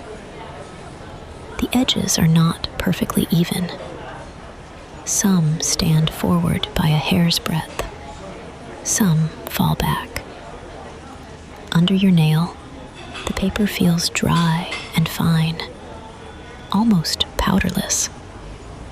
You think of how many turns remain in the thickness still under your right hand. And the thought is pleasant, not because of any promise of completion, but because there are plenty of pages left. More pages to steady, more lines to follow and lose and find again. A sip of coffee would fit here, and after another paragraph, you reach for the cup. Its porcelain is no longer at its first full heat, but it still gives warmth into both hands when you lift it. The stamp underneath, hidden now, is familiar to you from the earlier lift and set down, though you do not need to see it again. The rim meets your mouth. The Café crème has cooled just enough that its softness comes forward more clearly than the heat. You swallow, set the cup back on the saucer, and the small click it makes seems to join the page turn from a moment ago. One more measured sound inside the hour. When you lower your gaze again, the words are easier to enter. Perhaps the sip has marked a pause cleanly enough for the next lines to receive you at once. Perhaps your breathing has fallen into step with the reading. Inhale while your eyes move across. Exhale as they drop to the next line. Not in a strict pattern, only often enough to notice. The room's murmur remains low and blurred. A few French syllables from deeper in the café. A spoon touched once against porcelain, then no more. Your body answers by becoming stiller. Even your jaw unclenches a little, though you had not realized it was set. The pastry plate sits to one side with its opened pane au chocolat, now less an object of appetite than a continuing presence on the table. A torn edge shows pale layered crumb inside the darker shell. Butter has left a faint sheen on the fluted plate. The last flakes near your book stay where they are. One has adhered to the side of your wrist and comes away when you brush it, leaving the briefest trace of grease before the skin dries again. You smile to yourself, not at anything in particular, and return to the sentence in front of you. At times you read a page and remember almost none of it a minute later. At times, one line remains and accompanies your gaze when it lifts toward the window. This is enough. The book is giving your attention a surface to rest on, just as the marble gives your forearms a place to settle, just as the banquette receives your weight, just as the radiator keeps a low current of heat moving toward your knees. Rain gathers and thins on the glass in uneven threads. A droplet swells where two tracks meet, then lengthens and slides down toward the sill. You watch it for a moment, then lower your eyes again before it reaches the bottom. The page has not gone anywhere. Your fingers are still there, one near the margin, one near the corner, keeping your place with almost no pressure at all. And after a while, it becomes becomes hard to say where one part of the ritual ends and another begins. Reading shades into listening. Listening shades into watching the rain. Watching the rain shades into feeling the warmth at your knees and the coolness under your forearms. Then your eyes return to the book. The room remains arranged around these repetitions. Cup near hand, plate near cup, paper under palm, weather at the window. The rain speaks softly at the glass. The café answers in porcelain and low voices, and the page stays open beneath your hands. The page turns when it is ready to turn. Until then, your hands rest where they are, and the afternoon goes on. Chapter 7. The Radiator's Patient Heat. After a while, only now do you notice the radiator. The page is still open beneath your hands. The cup still stands near the plate. Rain still marks the window in pale, slanting threads. But only now do you realize how thoroughly the radiator has been shaping the afternoon. The angle of your knees, the place where the banquette meets the backs of your thighs, the warmth that has been gathering so steadily at your shins that it has already become part of your sense of being here. The radiator under the sill has gone on with its work the whole afternoon. Cream paint, yellowed with years and heat, drawn over ridges of iron.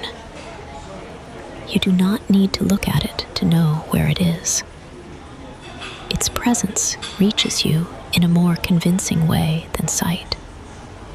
It touches the front of your legs through air that is warmer below than above, so that your knees and shins rest in one climate, while your hands, farther up, still remember the cool rim of the marble. The difference is small, but exact. It gives the whole corner its shape. You shift one foot a little, and the change travels upward at once. Your shoe finds a new place on the tile. One ankle moves in toward the other, brushes it, lingers there a moment, as if testing the nearness, then settles across it. You cross your ankles. The banquette gives slightly under your weight.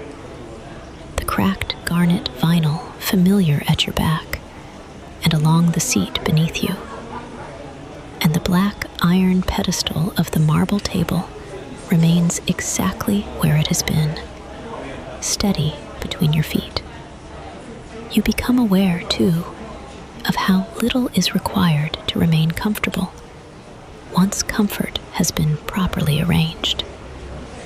Not perfectly arranged, not ceremoniously, just enough. A seat with a little give in it. A table at the right height for forearms and book. Heat near the knees. Coffee within reach. Rain kept to the far side of glass. After that, the body begins to make its own subtle revisions. A shoulder lowers. A hip settles more squarely into the corner of the banquette. One foot draws back half an inch. The neck inclines, then rights itself. None of it dramatic. Outside, the rain has thinned without fully stopping. What had been a more crowded pattern on the pane has loosened now to finer lines. The drops still gather and slide, but with more space between them. Through the fogged glass and the softened crescent you cleared earlier, Rue de Bussy appears less blurred by force and more by distance. The weather has eased. Umbrellas still pass. Their colors are dimmed by the pane and the hour. A bicycle goes by somewhere beyond your direct sight, and though you do not catch the wheel this time, you know the sound of tire through damp street when it reaches the window and fades. Then, from below the sill, a single metallic tick. It is small enough that, if the room were busier, it might disappear. But here, in the measured hush of the café, it arrives cleanly. Not loud, just a little contraction of old iron adjusting to its own heat. And at that same moment, the rain outside eases further, loosening from lines into something finer, almost a mist. For an instant, the two changes meet and clarify each other. The weather lightening on the glass, the radiator acknowledging itself beneath it. The afternoon, which it seemed merely continuous, reveals its quiet hinge. It only marks that warmth continues, and that rain can soften without ending. Your ankles uncross, not because anything is wrong with the first position, only because, after a while, the body wants another version of comfort. One foot slides forward, the sole making the faintest dry whisper over tile. The other draws back. Your knees part a little under the table, then settle again. The shift releases a different line of pressure along the backs of your thighs, where the banquette edge has been meeting them. You feel the change immediately, and then, within a few breaths, you stop feeling it as change. It becomes the new normal. Above the table, almost nothing has altered. Your hands still rest near the open book. One thumb touches the margin without moving it. The cup, heavy white porcelain, keeps its place near the folded napkin. The fluted plate still holds the remains of the pane au chocolat, a few lacquered shards and soft, torn layers. The butter and chocolate, now less fragrant than before, but still present when you lean close enough. A bright flake remains near the gray vein in the marble, where it landed earlier. Too light to have been worth brushing away, but beneath the table, where no one else is looking, you keep adjusting. The radiator sends its warmth not evenly, but in a way you have come to like better than evenness. One shin catches more of it than the other. The inside of one ankle grows warmer where it turns toward the iron. If you bring both feet back a little, the heat reaches lower, toward the tops of your shoes. If you extend them, it touches more at the knees. You make these small calibrations without thinking much about them. A murmur of French rises from deeper in the room and falls again. Porcelain touches saucer somewhere to your left. Madame Lenoir passes at a distance, navy apron moving between tables. And though you do not look up fully, you register the steadiness of her route, the way you register the radiator's heat. As part of the room's dependable functioning, a chair leg shifts over tile with a brief wooden note. Then the café resettles into its usual scale. You lean back a little farther into the banquette. The vinyl, worn smooth at the edges and faintly textured where the grain remains, receives your weight with that familiar, slight give. There is warmth in the seat now that was not there when you first arrived. Some of it from the radiator below. Some of it from the simple fact of having occupied this corner for hours. The place has adjusted to your shape. Not permanently.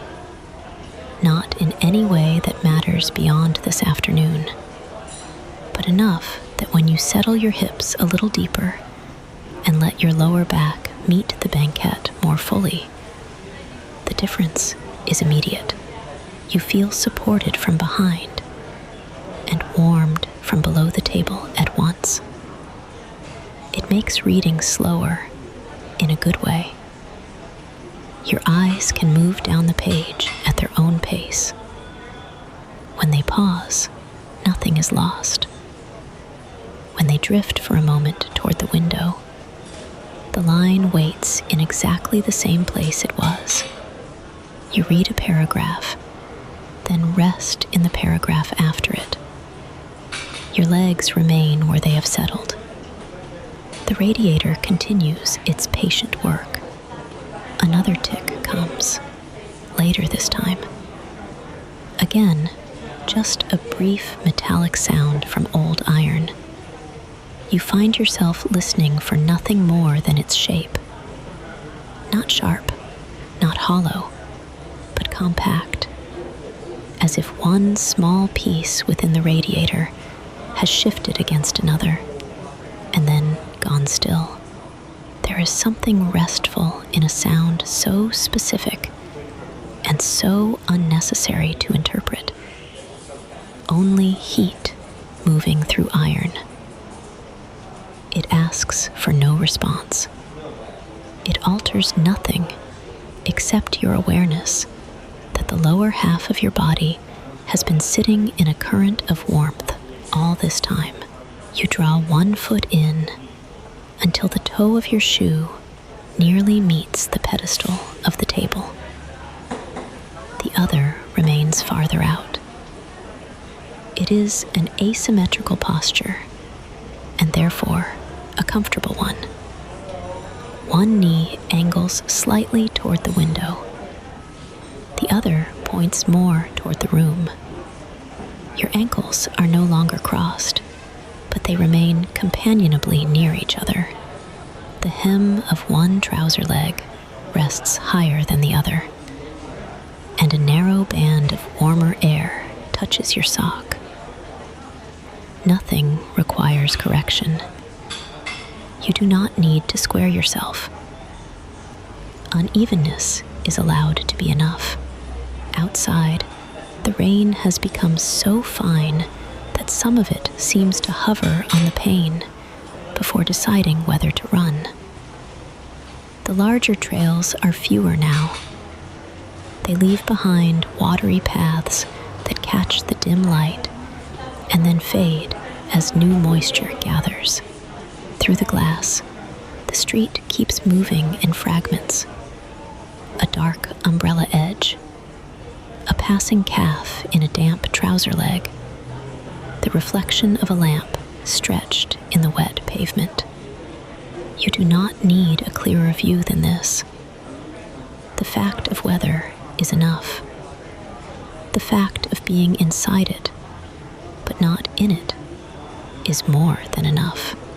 Your hand leaves the page for a moment and settles on your thigh under the table. Even through cloth, you can feel the stored warmth there. The heat accumulated from the radiator and from sitting still. The pressure of your own palm makes it more noticeable. Then your hand returns to the book, and the place it touched remains warm in your awareness for another few breaths. At some point, you recross your ankles, but in the opposite direction from before. This position suits you for a while too. The top foot hangs with less weight than you expect. The lower one bears it without complaint. Your shoes touch lightly at the sides, beneath the table, where no one can see the arrangement. These small decisions feel private in the nicest sense. Not hidden exactly, just unimportant to everyone except the person inhabiting them. The cafe does not require a posture from you. It only offers the conditions in which posture can soften and change. The radiator ticks once more, farther apart now. Perhaps the heat has steadied. Perhaps you have simply stopped measuring the intervals very closely. In the same way, the rain has become less a sequence of changes than a continuous presence with slight variations in density. The room, too, goes on in low motions at its edges. A page turns somewhere that is not yours. A spoon is lifted and set down. Someone near the front window clears a throat once into a handkerchief, discreetly, and the sound is gone. Your own place remains much as it was, and more settled for that. The marble edge stays cool where your forearm approaches it. The cup still keeps a little heat. The plate remains beside it, with its few remaining flakes. The book lies open under your hands. The banquette supports your back and the length of your legs. Under the sill, the old radiator continues to warm your knees and shins in patient intervals, with the occasional small note from the iron to say that it is still there. And so you remain where you are, making room only for the slightest revisions. One ankle over the other, then free again. One foot drawn in, one extended. A deeper settling into the red seat. A page read, then reread after your eyes have gone to the rain. The weather has thinned to mist for now. The glass stays clouded at the edges. Warmth keeps rising from below. Nothing asks to be hurried. It gathers around you with the quiet luxury of a place that asks nothing more than that you stay long enough to feel how completely you are held there. And your body, at last, fully persuaded, rests inside that permission. Chapter 8. When the rain begins again. For a while, the rain had become almost weightless, no more than a pale sift across the pane, something your eyes could pass through without much effort. Rue de Bussy had come a little nearer in that thinning, its umbrellas fewer, its stones less blurred, the shine of the curb broken into separate patches instead of one continuous sheen. You had grown used to that lighter weather without quite deciding to. The page beneath your hands had taken on more of your attention. The cup had cooled enough to lift without first bracing your fingers. Then, after a span too unmeasured to name, you noticed the first return, a darkening at the top of the glass, a fresh gathering of droplets where before there had been only mist. A few narrow lines draw themselves downward, straighter and faster than the earlier threads. Another follows, then 3 at once, and soon the whole window is marked again with denser movement. You look up. The sound changes with it, the faint patter settling quickly into a steadier drumming, not loud, but more complete. The rain covers the window. Beyond it, the street loosens at the edges, and becomes a watercolor of slate pavement, dark coat hems, lamp glow smeared across wet stone. Your forearm stays on the marble, while your other hand remains in the gutter of the open book, keeping the pages spread. The table's rim is cool where your wrist rests near it, and the contrast with the radiator below returns to your notice at once. Chill at the skin above, heat at the knees and shins below, your middle kept in a narrow band of comfort between them. It is a familiar arrangement now, one you no longer need to improve. The room grows quieter. A voice from deeper in the room lowers by a shade. A cup reaches its saucer more carefully. Someone near the front shifts a chair with less insistence than before, the bent wood legs brushing the tile and then stopping. You read a few lines. Your thumb rests near the lower margin. One corner of the right-hand page lifts very slightly in the warmed air above the radiator and settles again. You read to the end of a paragraph, then pause with your gaze on the paper, while the rain continues to gather force against the glass beside you. When you look up again, the window has become almost entirely movement. Droplets purl along the upper edge where the pane meets the frame, then lengthen and descend. Some travel alone in quick silver paths. Some thicken as they collect smaller beads on the way down, leaving behind temporary clearings through which the street appears in fragments. A bicycle passes outside, no more than the dark arc of a wheel and the brief hiss of tires through shallow water. The fog on the inside of the pane has changed too. It blooms and thins where the colder glass meets the weather outside, and the warmer room presses from within.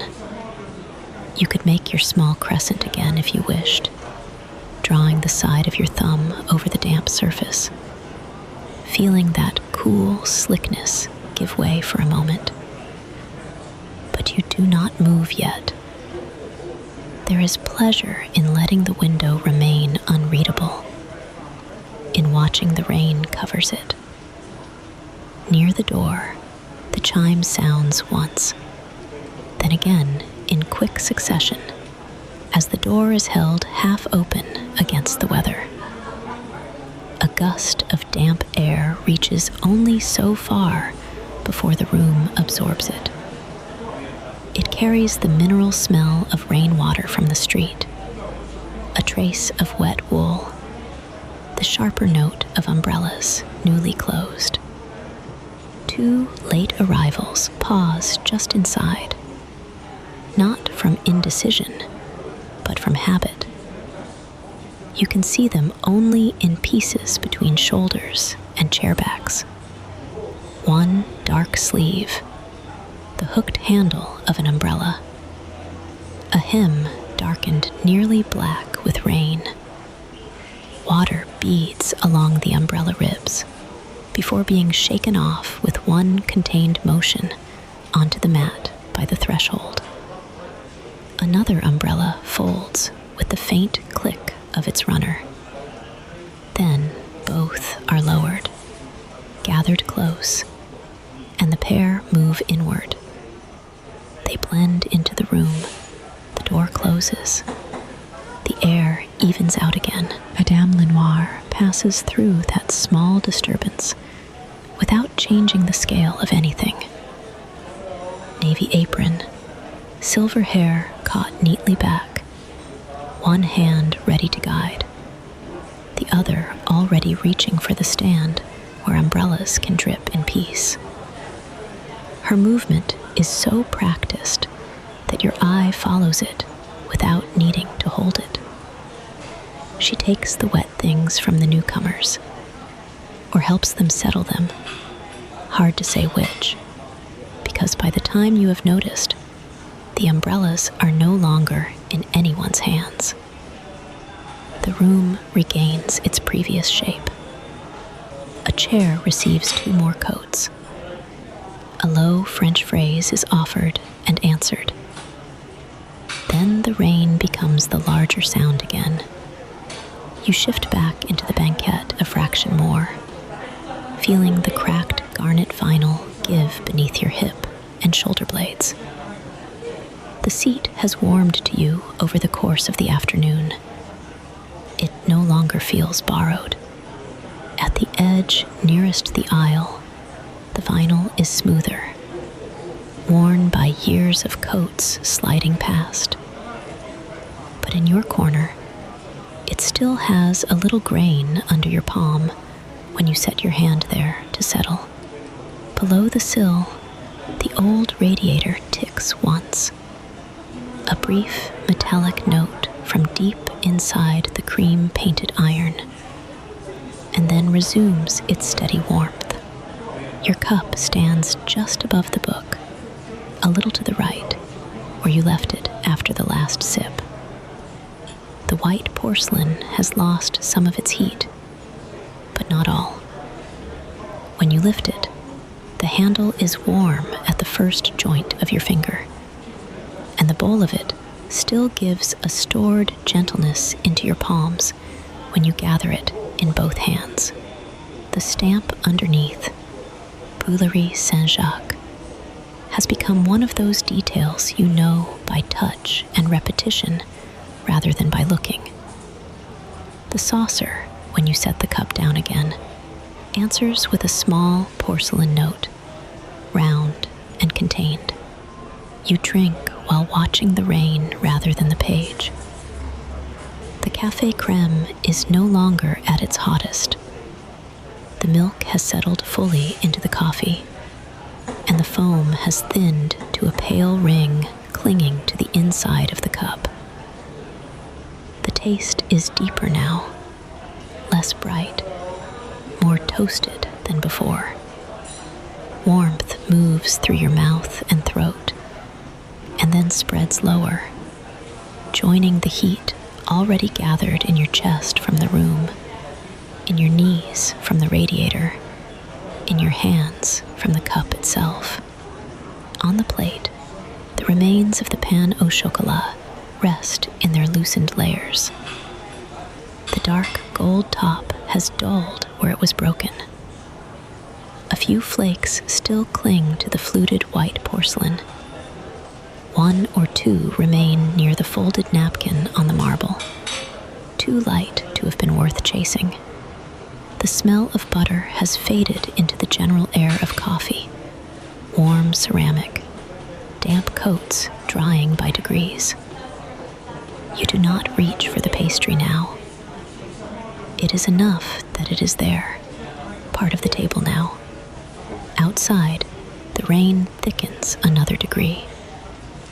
The umbrellas on the street seem to bloom more often now, opening at once where people emerge from doorways, then lowering their rims against the weather as they cross the pavement. Their colors are mostly dark: black, navy, a deep bottle green. But through the streaming pane, they lose even that distinction and become moving shapes with softened edges. Shoes strike the wet stones and pass on. Reflections gather in the road where the surface dips, then break under each passing tire. The farther side of the street has nearly disappeared. Shop fronts remain only as vertical bars of muted gold and gray. At the neighboring table, someone speaks in French, no more than a sentence or two, pitched low enough that the words arrive as shape rather than meaning. Another voice answers with a shorter phrase and a little breath of amusement.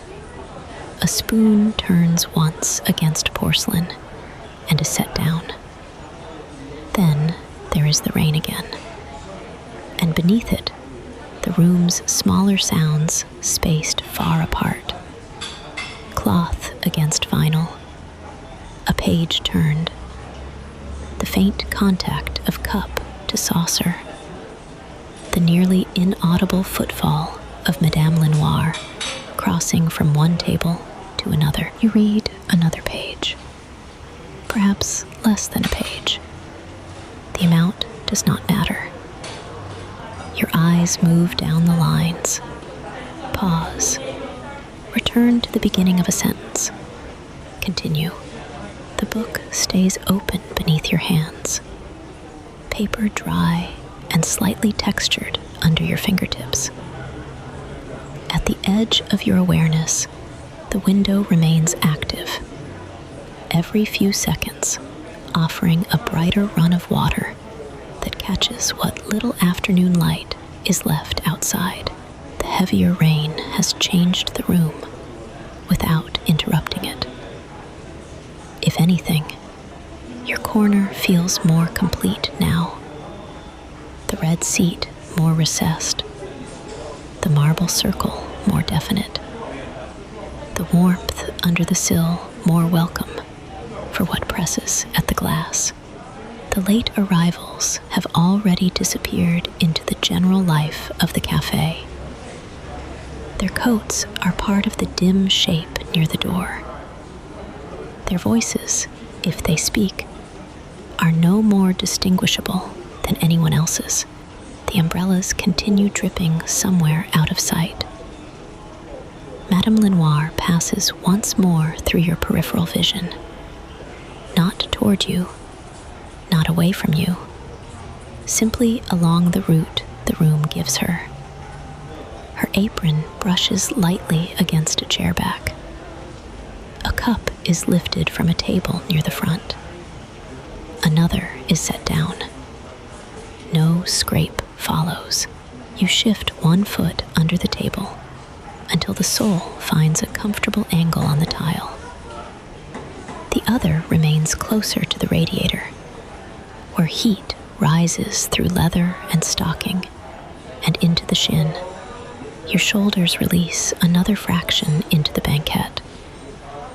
The marble edge supports the weight of your forearm exactly where it should.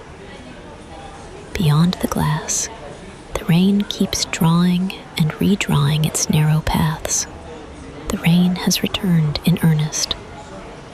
It narrows the street, lowers the room, and presses the afternoon more closely around the tables without crowding them. You do not resist the smaller world it makes.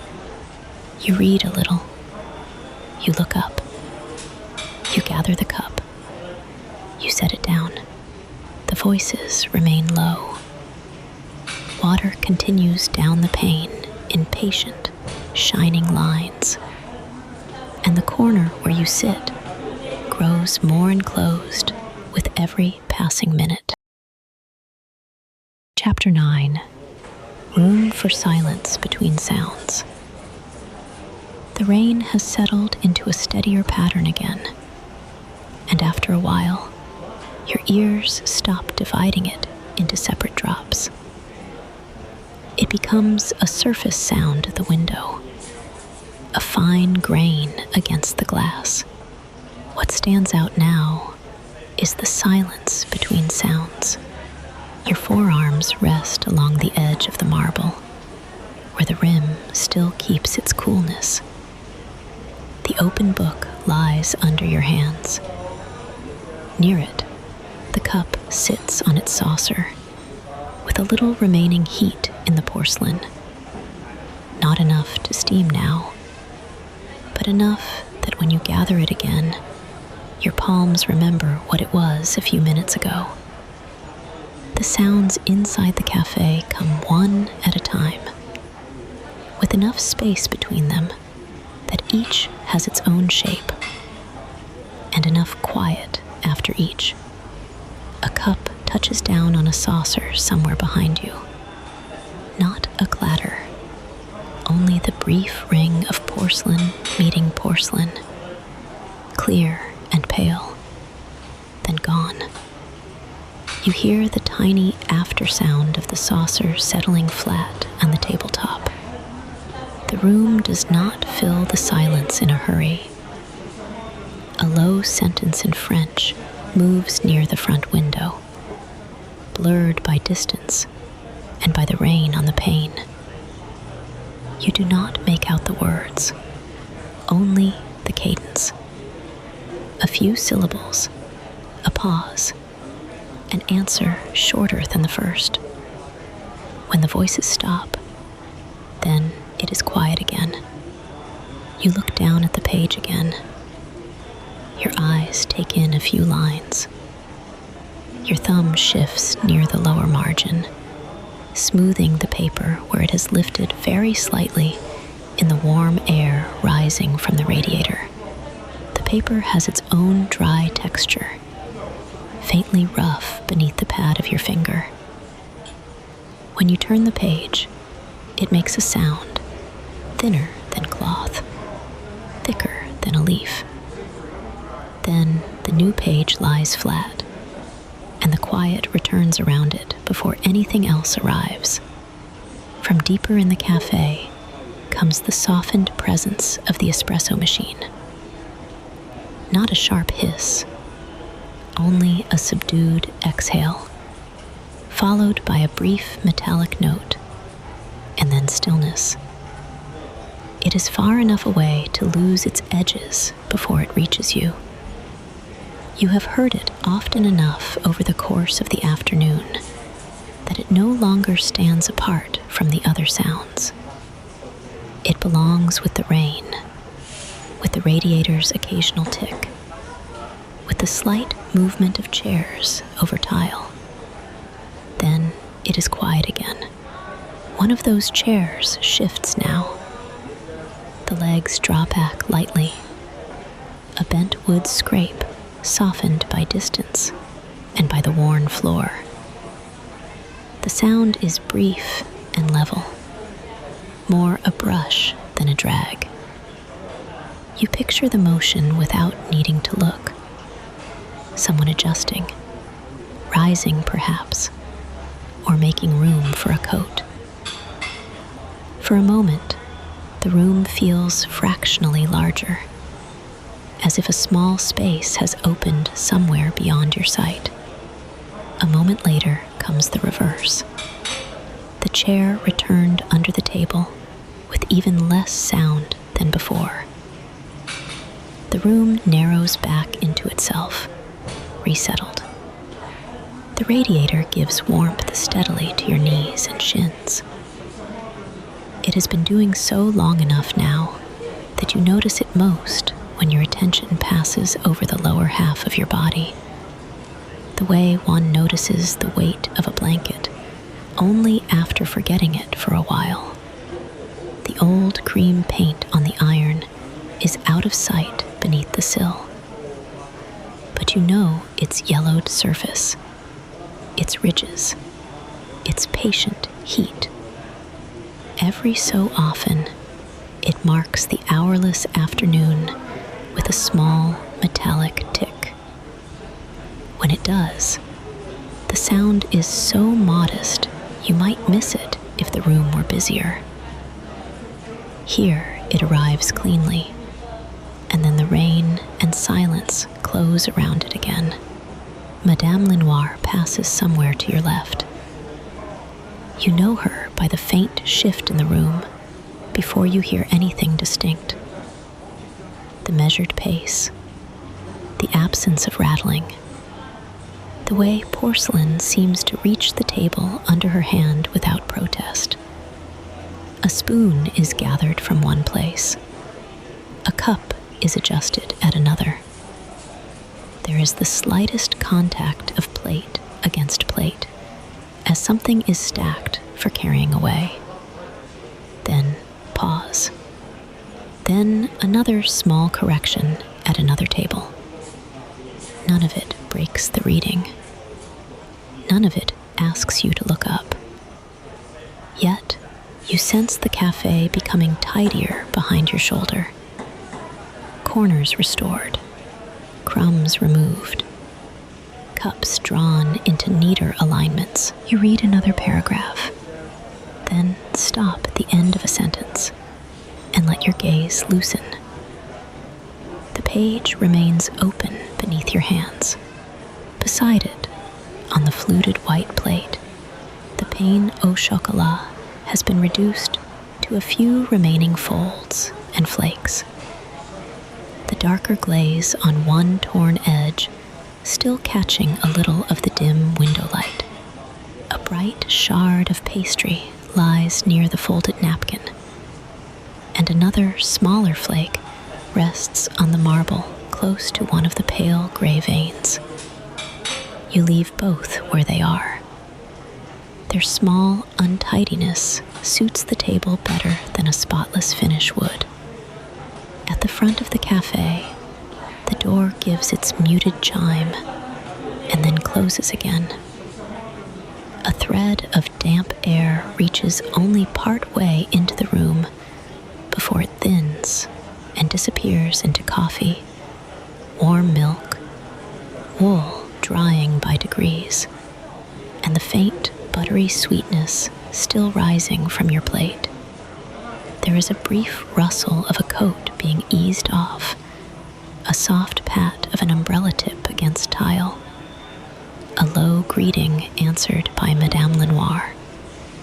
Then the pause after arrival, the quick settling in which the new shape of the room is accepted. After that, the new arrival is no longer new. The sounds fold into the same measured pattern as everything else. You lift the cup. The thick white porcelain is warmer near the bowl than at the handle. Your fingers curve around it and find what heat is left. The underside stamp, Brûlerie Saint-Jacques, is hidden now against your palm.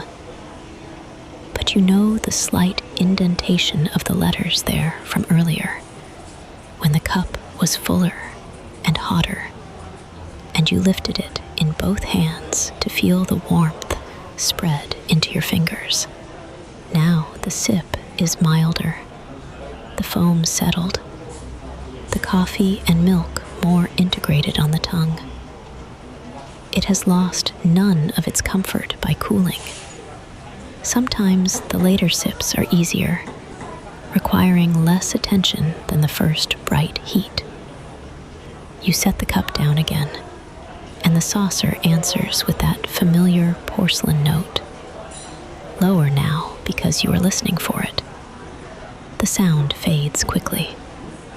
Outside, through the fogged pane and the moving rain, Rue de Bussy is less visible than before. The street is there in pieces only, a darker band of pavement, a blurred lamp reflection, the passing lower half of someone in a long coat, then nothing but water threading downward. You do not need to clear a crescent in the glass just now. The blurred view is enough. The fact of the street remains, remote and wet, while your corner stays made of warmer things. Red vinyl under your shoulder blades, iron heat at your knees, paper under your hands, porcelain within reach. Another murmur in French rises and falls near the bar. This one carries a little more texture, perhaps because the speaker laughs once under the breath at the end of a sentence. Not a burst, only a softened release of air and voice together. Someone replies with 2 words. A spoon turns once in a cup and is set down. Then, even that small cluster of sound disperses, and in the pause after it, the rain comes forward again. You return to the book. The words on the page remain what they have been all afternoon, present enough to follow, light enough to let go of when your attention drifts to the window or to the room. Reading has become less a matter of progress than of posture. Your palms rest on either side of the gutter. Your chin lowers slightly. Your eyes travel down the page. Pause, lift, and return. The sequence repeats with no need to improve it. At some table farther back, crockery is gathered onto a tray. You hear the order of it more than the objects themselves. Cup first, then saucer, then perhaps a small spoon laid across the top with care so it will not slide. There is that porcelain contact again, muted this time by distance and by the hand that manages it. Madame Lenoir has that practiced economy. She does not produce extra sound and then apologize for it. The room stays legible because each gesture is finished before the next begins. A brief scrape of chair legs crosses the tile again, this time closer, followed by the soft pressure release of someone settling onto a seat. Fabric shifts. A handbag clasp clicks once and is done. You imagine a damp sleeve being pushed back from a wrist, a menu opened, a pair of glasses set in place, then quiet. None of it comes into focus visually from where you sit. It reaches you only as a sequence of measured noises, enough to register another life at another table, not enough to pull you from your own. Your shoulders sink another little measure into the banquette. The cracked surface of the garnet vinyl has warmed beneath you over the hours, and the slight give of the cushion is more familiar now than when you first sat down. One foot slides a few centimeters on the tile until the angle is right. The other remains crossed before it. The radiator keeps a steady band of warmth along your shins. Above, the marble edge cools the underside of your forearm. The body settles between these temperatures and finds no reason to move again for a while. A cup placed down. Quiet. A low exchange near the door. Quiet. The remote exhale of the machine. Quiet. Chair legs brushing tile. Then room again. Rain again. Page again. You look up once more, not to search for anything, only because the eyes have been on print for long enough. The window gives back a softened version of the interior now, as much as the street. A pale shape of cup, a dim wash of movement where Madame Lenoir passes. The red depth of the banquette, faintly reflected in the glass between the rain lines. Beyond that, the pavement remains dark and shining. A bicycle tire passes somewhere outside with a brief, wet hiss, already fading by the time you place it. Then it is quiet again.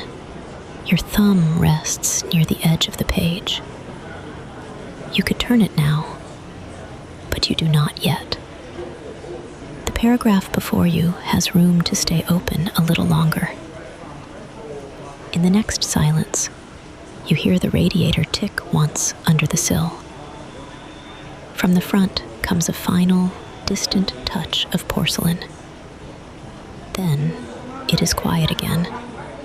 So you remain where you are, among these spaced sounds and the clear intervals between them, with the book open, the cup near your hand, the last pastry flakes on the plate, and rain writing its patient lines down the glass while the room settles more completely around every table. Nothing presses forward to replace what has just faded. It feels lived in, and you stay inside it. Chapter 10. The light softens at the window. So you remain where you are, among these spaced sounds and the clear intervals between them, with the book open, the cup near your hand, the last pastry flakes on the plate, and rain writing its patient lines down the glass, while the room settles more completely around every table. After a time, without any clear moment of change, the light at the window begins to fade.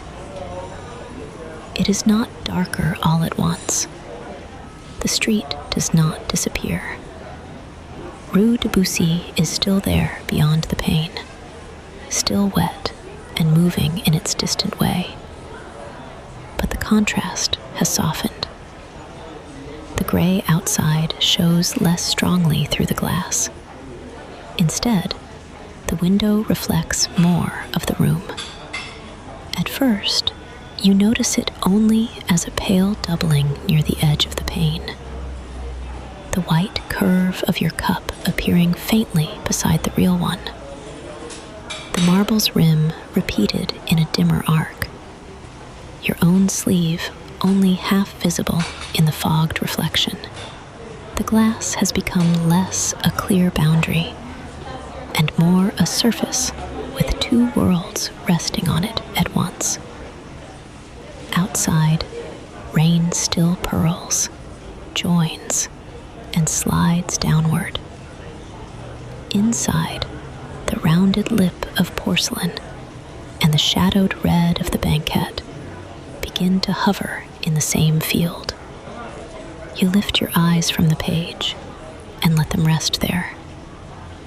The book stays open beneath your hands, one palm near the gutter, the other lower at the margin, where the paper has warmed a little from your touch. The marble under your forearms remains cool, especially near the rim, though not as starkly cool as before. Your skin has learned it by now. The radiator under the sill continues sending up its steady heat, and your knees register it almost without needing to think. The rain has thinned again into finer threads. They make narrower tracks through the fog, and where they pass, the reflections sharpen briefly before blurring once more. A passing umbrella appears only as a dark oval moving through the lower part of the window, then breaks apart in the reflected line of the marble edge. A pair of headlights from farther down the street glances across the wet pavement and rises in the glass as a weak gold smear, less bright than it would have been an hour ago, as if the damp air outside has taken some of the shine into itself. You become aware of how much more of the café the pane is carrying now. The bent wood chair behind you appears in a softened fragment. A row of bottles near the back bar glows as elongated amber shapes. The ceiling, which you have not looked at directly in some time, returns in the window as a pale band crossed by darker beams. Even the cream-painted radiator beneath the sill contributes its color upward, a yellowed warmth at the bottom of the glass. When you shift against the banquette, the cracked garnet vinyl gives slightly and answers with that familiar, faint resistance before settling under your weight again. The worn place at the edge of the seat presses through your coat in a way you have stopped noticing until the shape changes. You let your shoulders rest more fully against the back. The upholstery has kept some warmth where your body has been, and the corner between seat and back receives you in the same practiced way. By now, the banquette feels familiar. Your cup sits near the plate, thick white porcelain on its saucer, the handle turned a little away. When you draw it in and cradle it with both hands, the heat is milder than before, but still present in the walls of the cup. The stamp underneath, Brûlerie Saint-Jacques, hidden now against the saucer, is the sort of detail you know by weight rather than sight. This cup always feels heavier than it first appears. You tilt it, take a sip, and taste coffee cooled just enough to broaden on the tongue. Roasted bitterness, milk, the last trace of foam dissolved into smoothness. When you set the cup down, the saucer answers with a small porcelain note. It fades quickly into the room. Somewhere nearer the bar, another cup touches another saucer. A chair leg moves over tile with a dry, brief whisper of wood. Then the sounds separate again, each one placed at a distance from the next. The page before you has grown a little dimmer, though still easy to read. The print has not changed, only the way the light reaches it. The paper no longer reflects the window's gray as strongly. Instead, it seems to gather illumination from above and from the side, from whatever remains of the afternoon and whatever the café has already begun to offer in return. You look down, follow a few lines, then pause without finishing the paragraph. Looking up has become part of reading now, not an interruption to it. At the far side of the room, Madame Lenoir passes between the tables in her navy apron. In the dimmer light, her outline softens. Her reflection crosses the window before she reaches the corner itself, so that for a moment, she appears to walk through the rain-dark pane. Carrying porcelain through the blurred street, she does not stop at your table. She does not need to. Her glance takes in the cup, the open book, the plate with its final flakes, and one torn crescent of pastry left near the edge. And then she continues on. You know that if the cup empties, she will know before you ask. For now, the ritual remains undisturbed. Near the wall by the mirrored shelf, a lamp is lit. It happens so simply that you almost miss the act itself. One moment, the sconce is only part of the dimming room, its shade cream against the wall. Then there is a low click, not much louder than a fingernail touching ceramic, and a warm amber circle appears beneath it. The change is modest, but immediate in its effects. The marble table catches a honeyed sheen along one side. The rim of your cup brightens. The saucer beside the cup catches a line of light and then lets it go. The window changes with it. The street recedes another degree, not vanishing, but giving ground. In the glass, the sconce becomes a second lamp, elongated by condensation, glowing through beads of water and the faint fog that still gathers where the radiator meets the cold pane. The reflection of the banquette deepens from red to wine dark. Your own outline appears more clearly now, though still softened enough that it feels companionable rather than exact. You can see the angle of your shoulders over the book, the bend of your head when you lower it. The cup near your hand. Inside and outside have nearly traded places. You raise your thumb and clear a small crescent in the misted glass. The pane is cold at once, enough that the side of your thumb feels it sharply. Through the clear patch, Rue de Bussy returns in a narrow, brightened strip. Wet stones, a curb glossed black, the lower half of a passerby in a dark coat, and the brief opening of an umbrella being folded before its owner steps on. Water shakes from the fabric in one quick scatter. Then the figure moves on, and the slice of street empties again. Your thumbprint remains for a few breaths at the edge of the crescent. Moisture begins to gather back over it almost at once.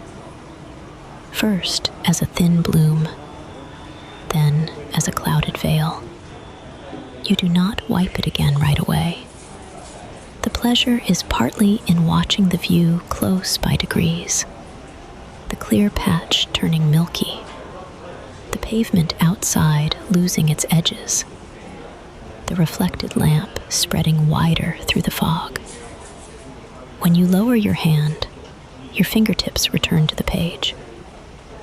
The paper feels dry and faintly textured, the lower corner slightly curved from use. You smooth it once, not because it needs smoothing, but because the gesture belongs here with the others.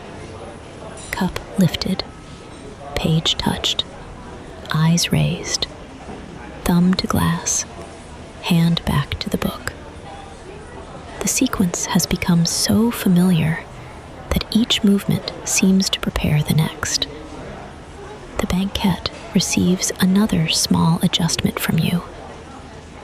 One ankle uncrosses beneath the table and then rests over the other in the opposite direction. Your shoe finds the tile at a new angle. The radiator sends a fresh band of warmth across your shins. Above, your forearms remain on the cool marble, and the contrast between these temperatures steadies your posture more than any effort could. You settle, not by deciding to, but by noticing where the body prefers to rest. The lamp's glow reaches farther now that your eyes have adapted to it. The faint gray vein in the Carrara marble stands out more clearly where the light skims across the surface, like a watered line under stone. A few pastry flakes near the plate cast tiny shadows. The fluted edge of the plate appears crisper on one side and nearly disappears on the other. Even the cup's thick lip seems rounder, more substantial, as if evening light gives weight back to familiar objects. Across the room, a low French sentence rises and falls, too blurred by distance and by your own inattention to become meaning. A second voice answers. Porcelain touches wood. Then the sounds thin again. The café has not grown quieter exactly. Rather, each sound now glows for a moment in the dimmer air, and then recedes more distinctly. You hear them as you might see droplets on the pane, separate, briefly bright, then part of the whole surface again. You read another page, perhaps most of one. It is enough. The content passes through without insisting on itself. What remains is the posture of reading, your chin slightly lowered, your hands resting near the lower margins, the occasional shift of your gaze when the rain catches light differently and draws you back to the window. At some point, the cup is lifted again. At some point, it is set down. the exact order matters less now. The reflection in the pane continues to deepen. The street beyond is still present in strips and fragments. An angled wheel, a dark trouser leg, a pale shopfront lamp smeared on wet stone. But the room has become the stronger image. The sconce floats over the rain. Madame Lenoir passes once more, and this time her reflection reaches you before her footfall does. The navy of her apron crosses the glass like a darker current. She pauses near the bar, adjusts something out of sight, and the warm circle of light remains steady. You rest back and look not through the window, but at it, at the way it carries the afternoon forward without announcing that it has done so. The change is measurable only in these small exchanges. Less street, more room. Less gray on the page, more amber on the cup. The banquette warmer at your back than it was before. The radiator no less patient under the sill. The crescent you cleared has fully misted over now. Only a faint memory of its edge remains, visible if you know where to look. Rain continues down the pane in narrow silvered lines, crossing the reflected lamp, crossing the dim outline of your shoulder, crossing the wine-dark band of the banquette. Your book stays open beneath your hands. The marble keeps its cool. The cup waits near the plate. And the corner, in this softened light, grows smaller and more complete around you. Chapter 11. One more pour, one more page. The corner has grown dimmer by degrees, so gradually that you only notice it when the white of the page looks warmer than it did before, and the rim of the cup reflects the lamp more than the window. Your hands still rest on the open book. The paper under your fingertips has taken on the faint pliancy that comes from being touched and kept open for a long while. Beneath your forearms, the marble remains cool, its gray vein slipping past the edge of the page like a narrow stream under cloud. The banquette gives at your back in the same familiar places. Heat rises from the old radiator under the sill and reaches your knees in an even band. Rain continues down the pane in fine, slanting tracks. Beyond the fogged glass, Rue de Bussy has thinned into suggestion again. A dark movement that might be a coat crossing the corner. A pale blur where an umbrella catches what remains of the afternoon. A line of reflected light stretched long on wet stone. You do not need to make it clearer yet.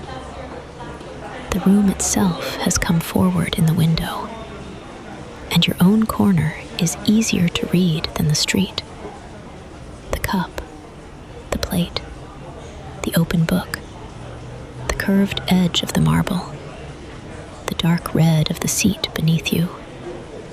All of it appears twice now, once in substance and once in reflection.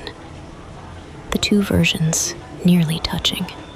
Somewhere behind you, a low French sentence rises and falls, then ends. A saucer meets wood or marble with a brief porcelain note. After that, the room settles back into its spaced sounds. Rain at the glass, the radiator's occasional tick, the dry shift of a page from another table. You remain where you are, one hand near the gutter of the book, one resting lower on the page, your thumb close to the margin, as if marking your place without effort. The cup near your plate has cooled enough that the last heat in it is more memory than temperature. When you lift it, the porcelain still has weight, still fits into your hands with that familiar thickness, but the warmth no longer reaches into your palms as it did earlier. You take a small sip anyway. The coffee is mild now, softened by time, and the taste is less distinct than the gesture itself. Cup, lip, swallow, return. You set it back onto the saucer carefully enough that there is almost no sound.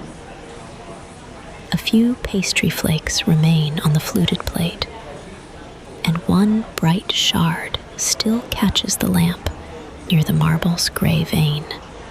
The richer scent of butter and chocolate has faded into the room and mixed there with coffee. Damp wool from coats drying near the door, and the faint mineral coolness that comes off the window when your face turns toward it. Nothing stands apart sharply now. The cup smells faintly of coffee and porcelain. The book smells faintly dry and papery. The radiator smells faintly of warmed paint. Even these separate things seem to meet in the same small circle of air. You read another line, then another. You read without hurrying. It is enough to let your eyes move downward, and your fingers remain where they are. One hand flattening the left page near the lower corner, the other touching the right page, lightly enough that you can feel the slight raised grain where the paper catches under skin. At times, you look up before reaching the end of a paragraph. At times, you read farther than you think. The book does not demand more precision than that. Madame Lenoir comes by your table almost without entering your attention first. You become aware of her in pieces. The navy of the apron at the edge of your vision, the pale arc of her hand, the faint, clean scent that follows someone who has moved all afternoon among hot water, soap, coffee, and linen. Her silver hair is gathered back as neatly as before. She does not interrupt the page with a question too early. She pauses only long enough for you to lift your eyes. You look up, and there she is in the dimmer light. One hand already around the handle of the little pot she has brought. She comes to top up your cup. You shift the cup a little closer to the center of the table.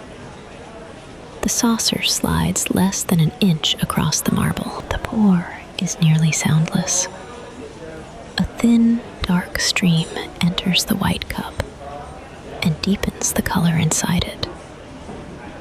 For a moment, a ribbon of steam rises, visible against the reflected window and the shadowed red of the banquette behind. It curls once and thins. The smell reaches you before the cup is full enough to matter. Fresh coffee, warmer and brighter than what remained, carrying a little bitterness, a little toast, a little milk. Madame Lenoir straightens the pot with one practiced turn of her wrist. The cup settles back into place.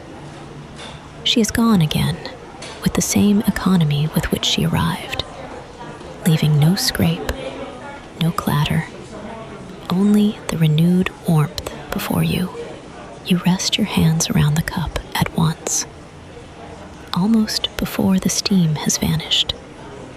The porcelain is hot again, not sharply, but with enough heat to wake the skin of your palms. Your fingers curve around its thickness, thumbs near the rim, and the warmth spreads into the base of each thumb, into the pads of your fingers, into the small joints that have been still on the page.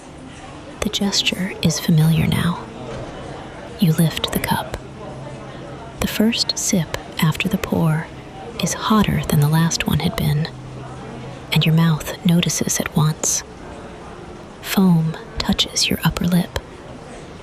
The coffee moves across your tongue with a rounded bitterness softened by milk, then down into your throat in a line of heat that briefly outshines the radiator below the window. When you lower the cup again, both hands remain around it for a moment longer than necessary. The saucer catches it with a muted click. On the page, your place is still there. You did not lose it. You find your place again. You return to it, and the act of returning is easier now than beginning had been earlier in the day. The book lies open beneath your hands, as though it has adjusted to the width of your wrists and the pressure of your fingers. The spine gives a little more. The pages rest flatter.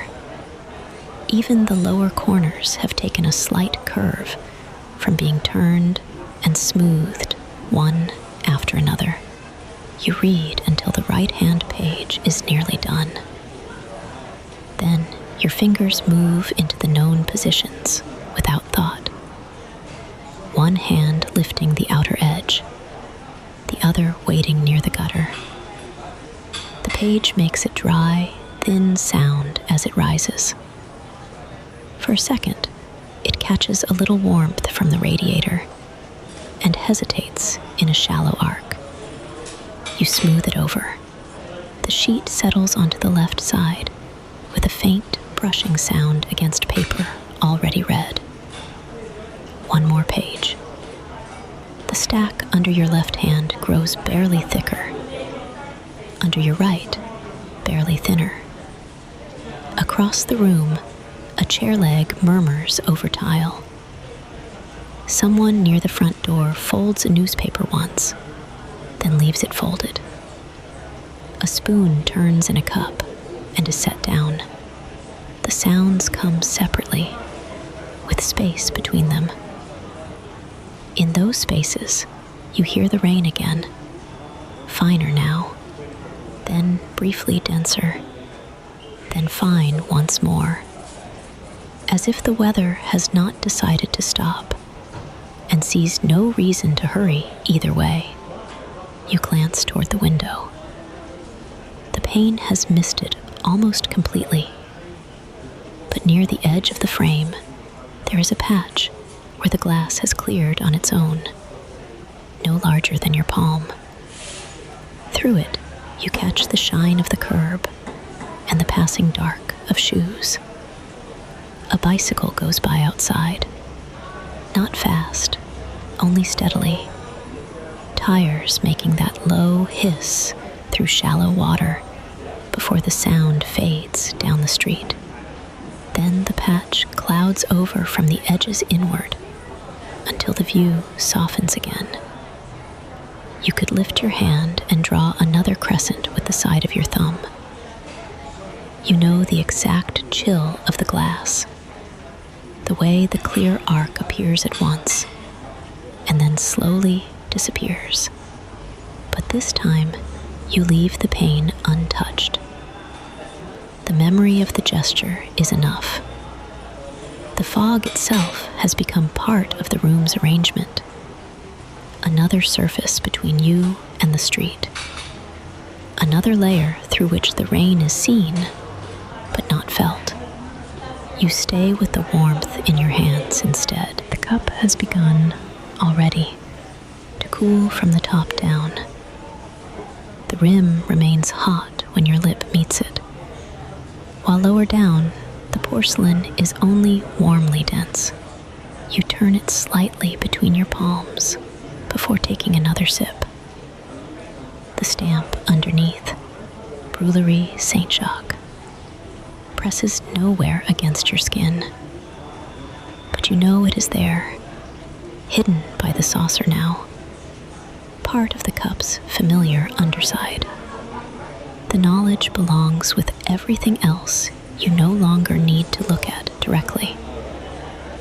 The yellowed paint on the radiator below, the crack in the banquette seam near your hip, the faint gray line in the marble running toward the pedestal.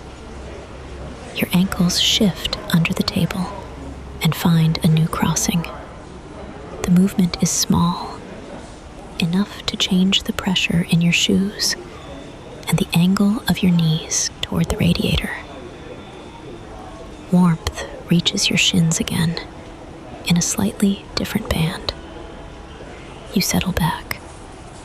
The banquette receives your weight where it has been receiving it all afternoon, and your shoulder blades meet the vinyl's softened resistance through your coat. A breath leaves you more fully than the one before it.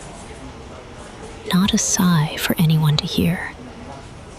Only the body's way of easing deeper into a posture it has come to trust.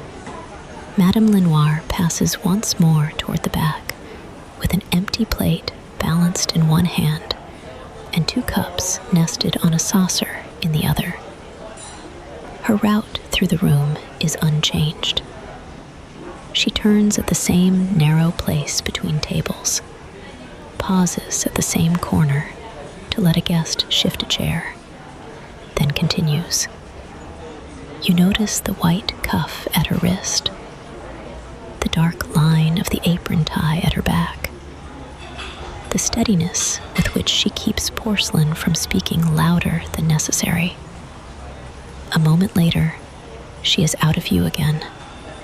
The room resumes its previous proportions. You read. You sip. You rest the cup down and leave your hand on it. You read another little while and then stop without deciding to stop. Your eyes rise from the page to the reflected lamp in the window, to the rain crossing it in silver threads, to the dim outline of your own shoulder beside the pale oval of the cup. The street beyond has withdrawn into wet color and movement, enough to be known, not enough to be counted. Inside, the page glows cream under the lamp.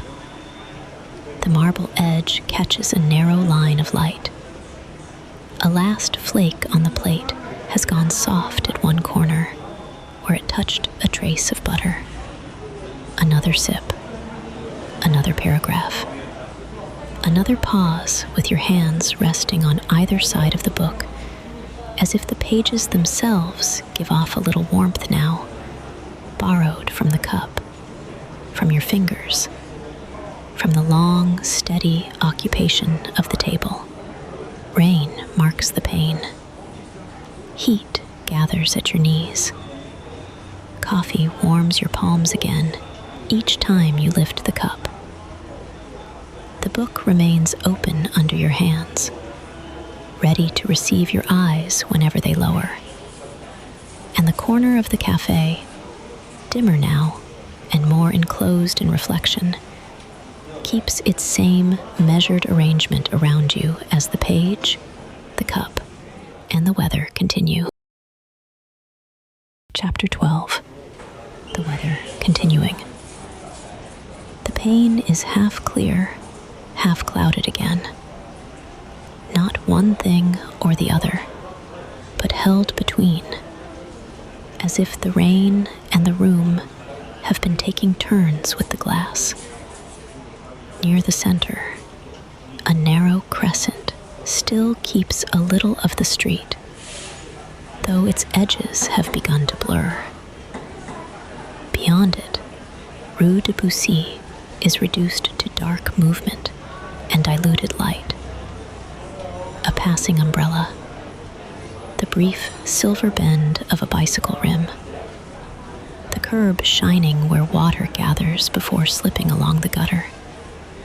Inside, your corner keeps to its familiar measures. One hip settles a little deeper than before into the banquette's worn place. And when you shift by hardly more than a breath, the seat gives and receives you again. Under the sill, the old radiator sends up its patient heat. It reaches your knees first, then your shins, and rests there with the same steadiness it has had all day, interrupted only now and then by a tiny metallic tick from deep in the cream-painted ribs. Your forearms remain on the marble table. The stone is still cool at the rim where your skin meets it, though less startlingly so than it was hours ago. You know the faint gray vein crossing near the plate, the place where one bright pastry shard has somehow persisted, the slight dryness of the page edges under your resting hand. The cup sits near your right wrist, thick white porcelain, its weight familiar even before you lift it. A little heat still lives in it. When you gather the cup in both hands, warmth returns to your palms at once, then seeps into your fingers more slowly. The handle presses one knuckle, but you do not use it. It feels better this way, the whole rounded body of the cup resting against your skin. You bring it up and take a sip that is no longer hot, only warm enough to spread across your tongue and down into your chest without surprise. Milk, roast, the last trace of bitterness. Then the cup comes back to its saucer with that same porcelain note, softened now by the room. The book stays open beneath your left hand. You are not reading quickly. Your eyes move down a few lines, pause, return to the beginning of a paragraph, continue. A sentence enters and settles. Another passes more lightly, leaving only its rhythm. The pages have become part of the afternoon in the same way the cup has, and the plate, and the rain. You look at the print. You absorb what you absorb. And when your attention drifts upward to the glass, nothing is broken by it. A page corner lifts a fraction in the current of warm air rising from below the window. You smooth it flat with 2 fingers, feeling the paper's fine grain, then leave your hand there for a moment longer than needed. Paper under the fingertips, marble under the wrist, radiator heat at the knees. Across the room, a low French sentence appears and fades. Not enough to follow, only the shape of it, the rise and settling of voices accustomed to cafes and rainy days. A spoon touches porcelain once. A chair leg moves over tile with a dry, brief murmur. Then the room opens again into the spaces between sounds.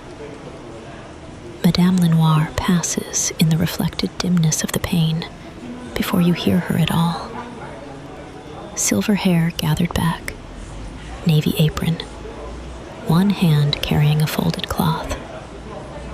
She pauses at another table, removes a cup, straightens a saucer by less than an inch, and moves on. By the time your eyes return fully from the reflection to the room itself, she is already near the bar. Nothing in your corner changes. The plate beside your book still carries the remains of the pane au chocolat. A few lacquered flakes, a folded corner of buttery layer, a smear where chocolate once softened the torn interior. If you lean a little closer, you can still catch butter and baked sweetness beneath the coffee. One crumb rests near the gray vein in the marble. You brush it onto the plate with the side of one finger and feel the cool stone again where it had been.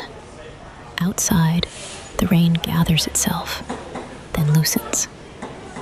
It does not stop. For a minute, the drops draw brighter tracks down the pane, joining and dividing. Then the pattern thins into finer threads. You watch one bead swell as others feed into it, then release and slide to the sill. Another remains where it is, trembling only when a fresh line meets it. The clear patch on the glass narrows.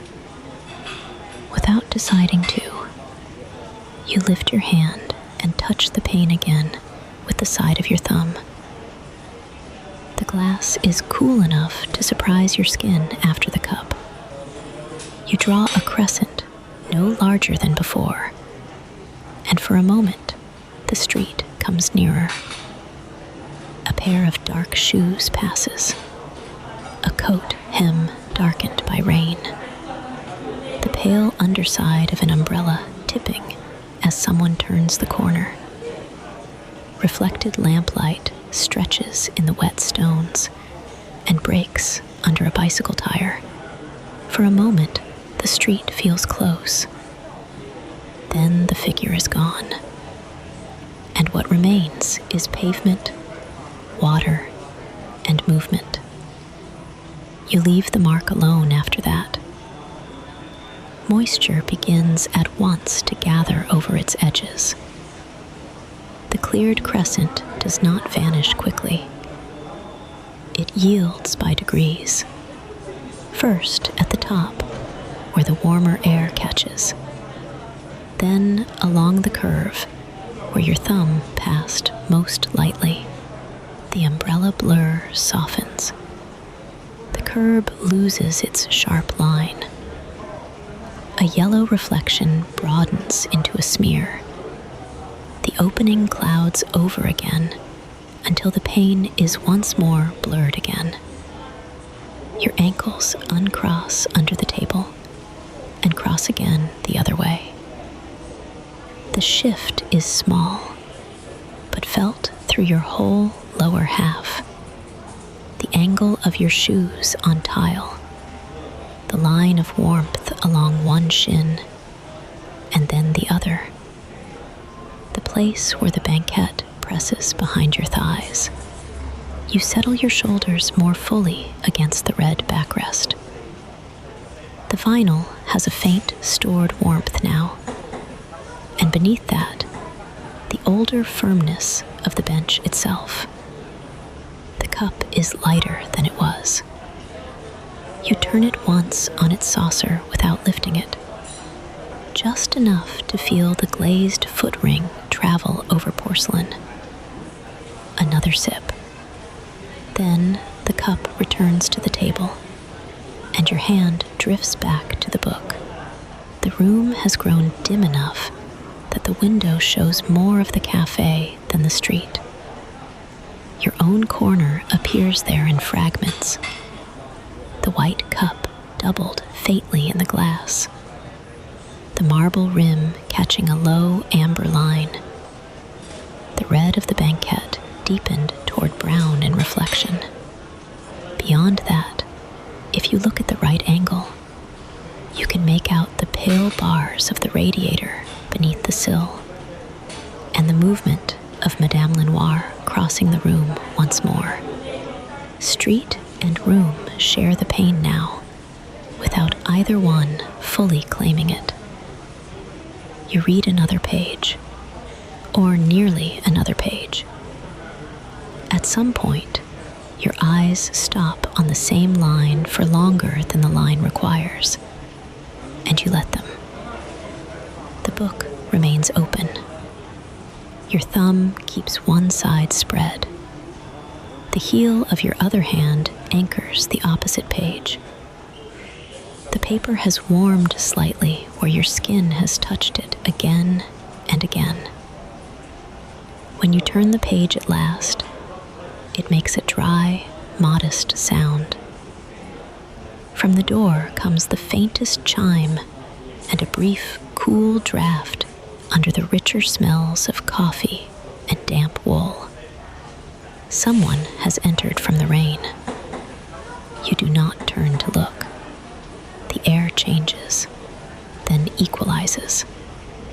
A coat is unbuttoned somewhere behind you. A folded umbrella is shaken once outside the range of your sight. Madame Lenoir's steps pass and recede. In another moment, the room has absorbed the arrival completely. Moisture mists over the last of the thumb-cleared curve, drawing a fine grain across it until the street beyond returns fully to softness. Umbrellas become only moving darks. Reflections broaden into pale bands of gold and gray. Water descends in patient lines. You do not clear the pane again. Your hand rests on the open page. Your other lies near the cup. Warmth rises from the radiator and meets the cooler air at your face. Somewhere in the cafe, a saucer touches wood. A voice lowers. A chair shifts and stills. Outside, rain continues on the street. Inside, the radiator warms your knees.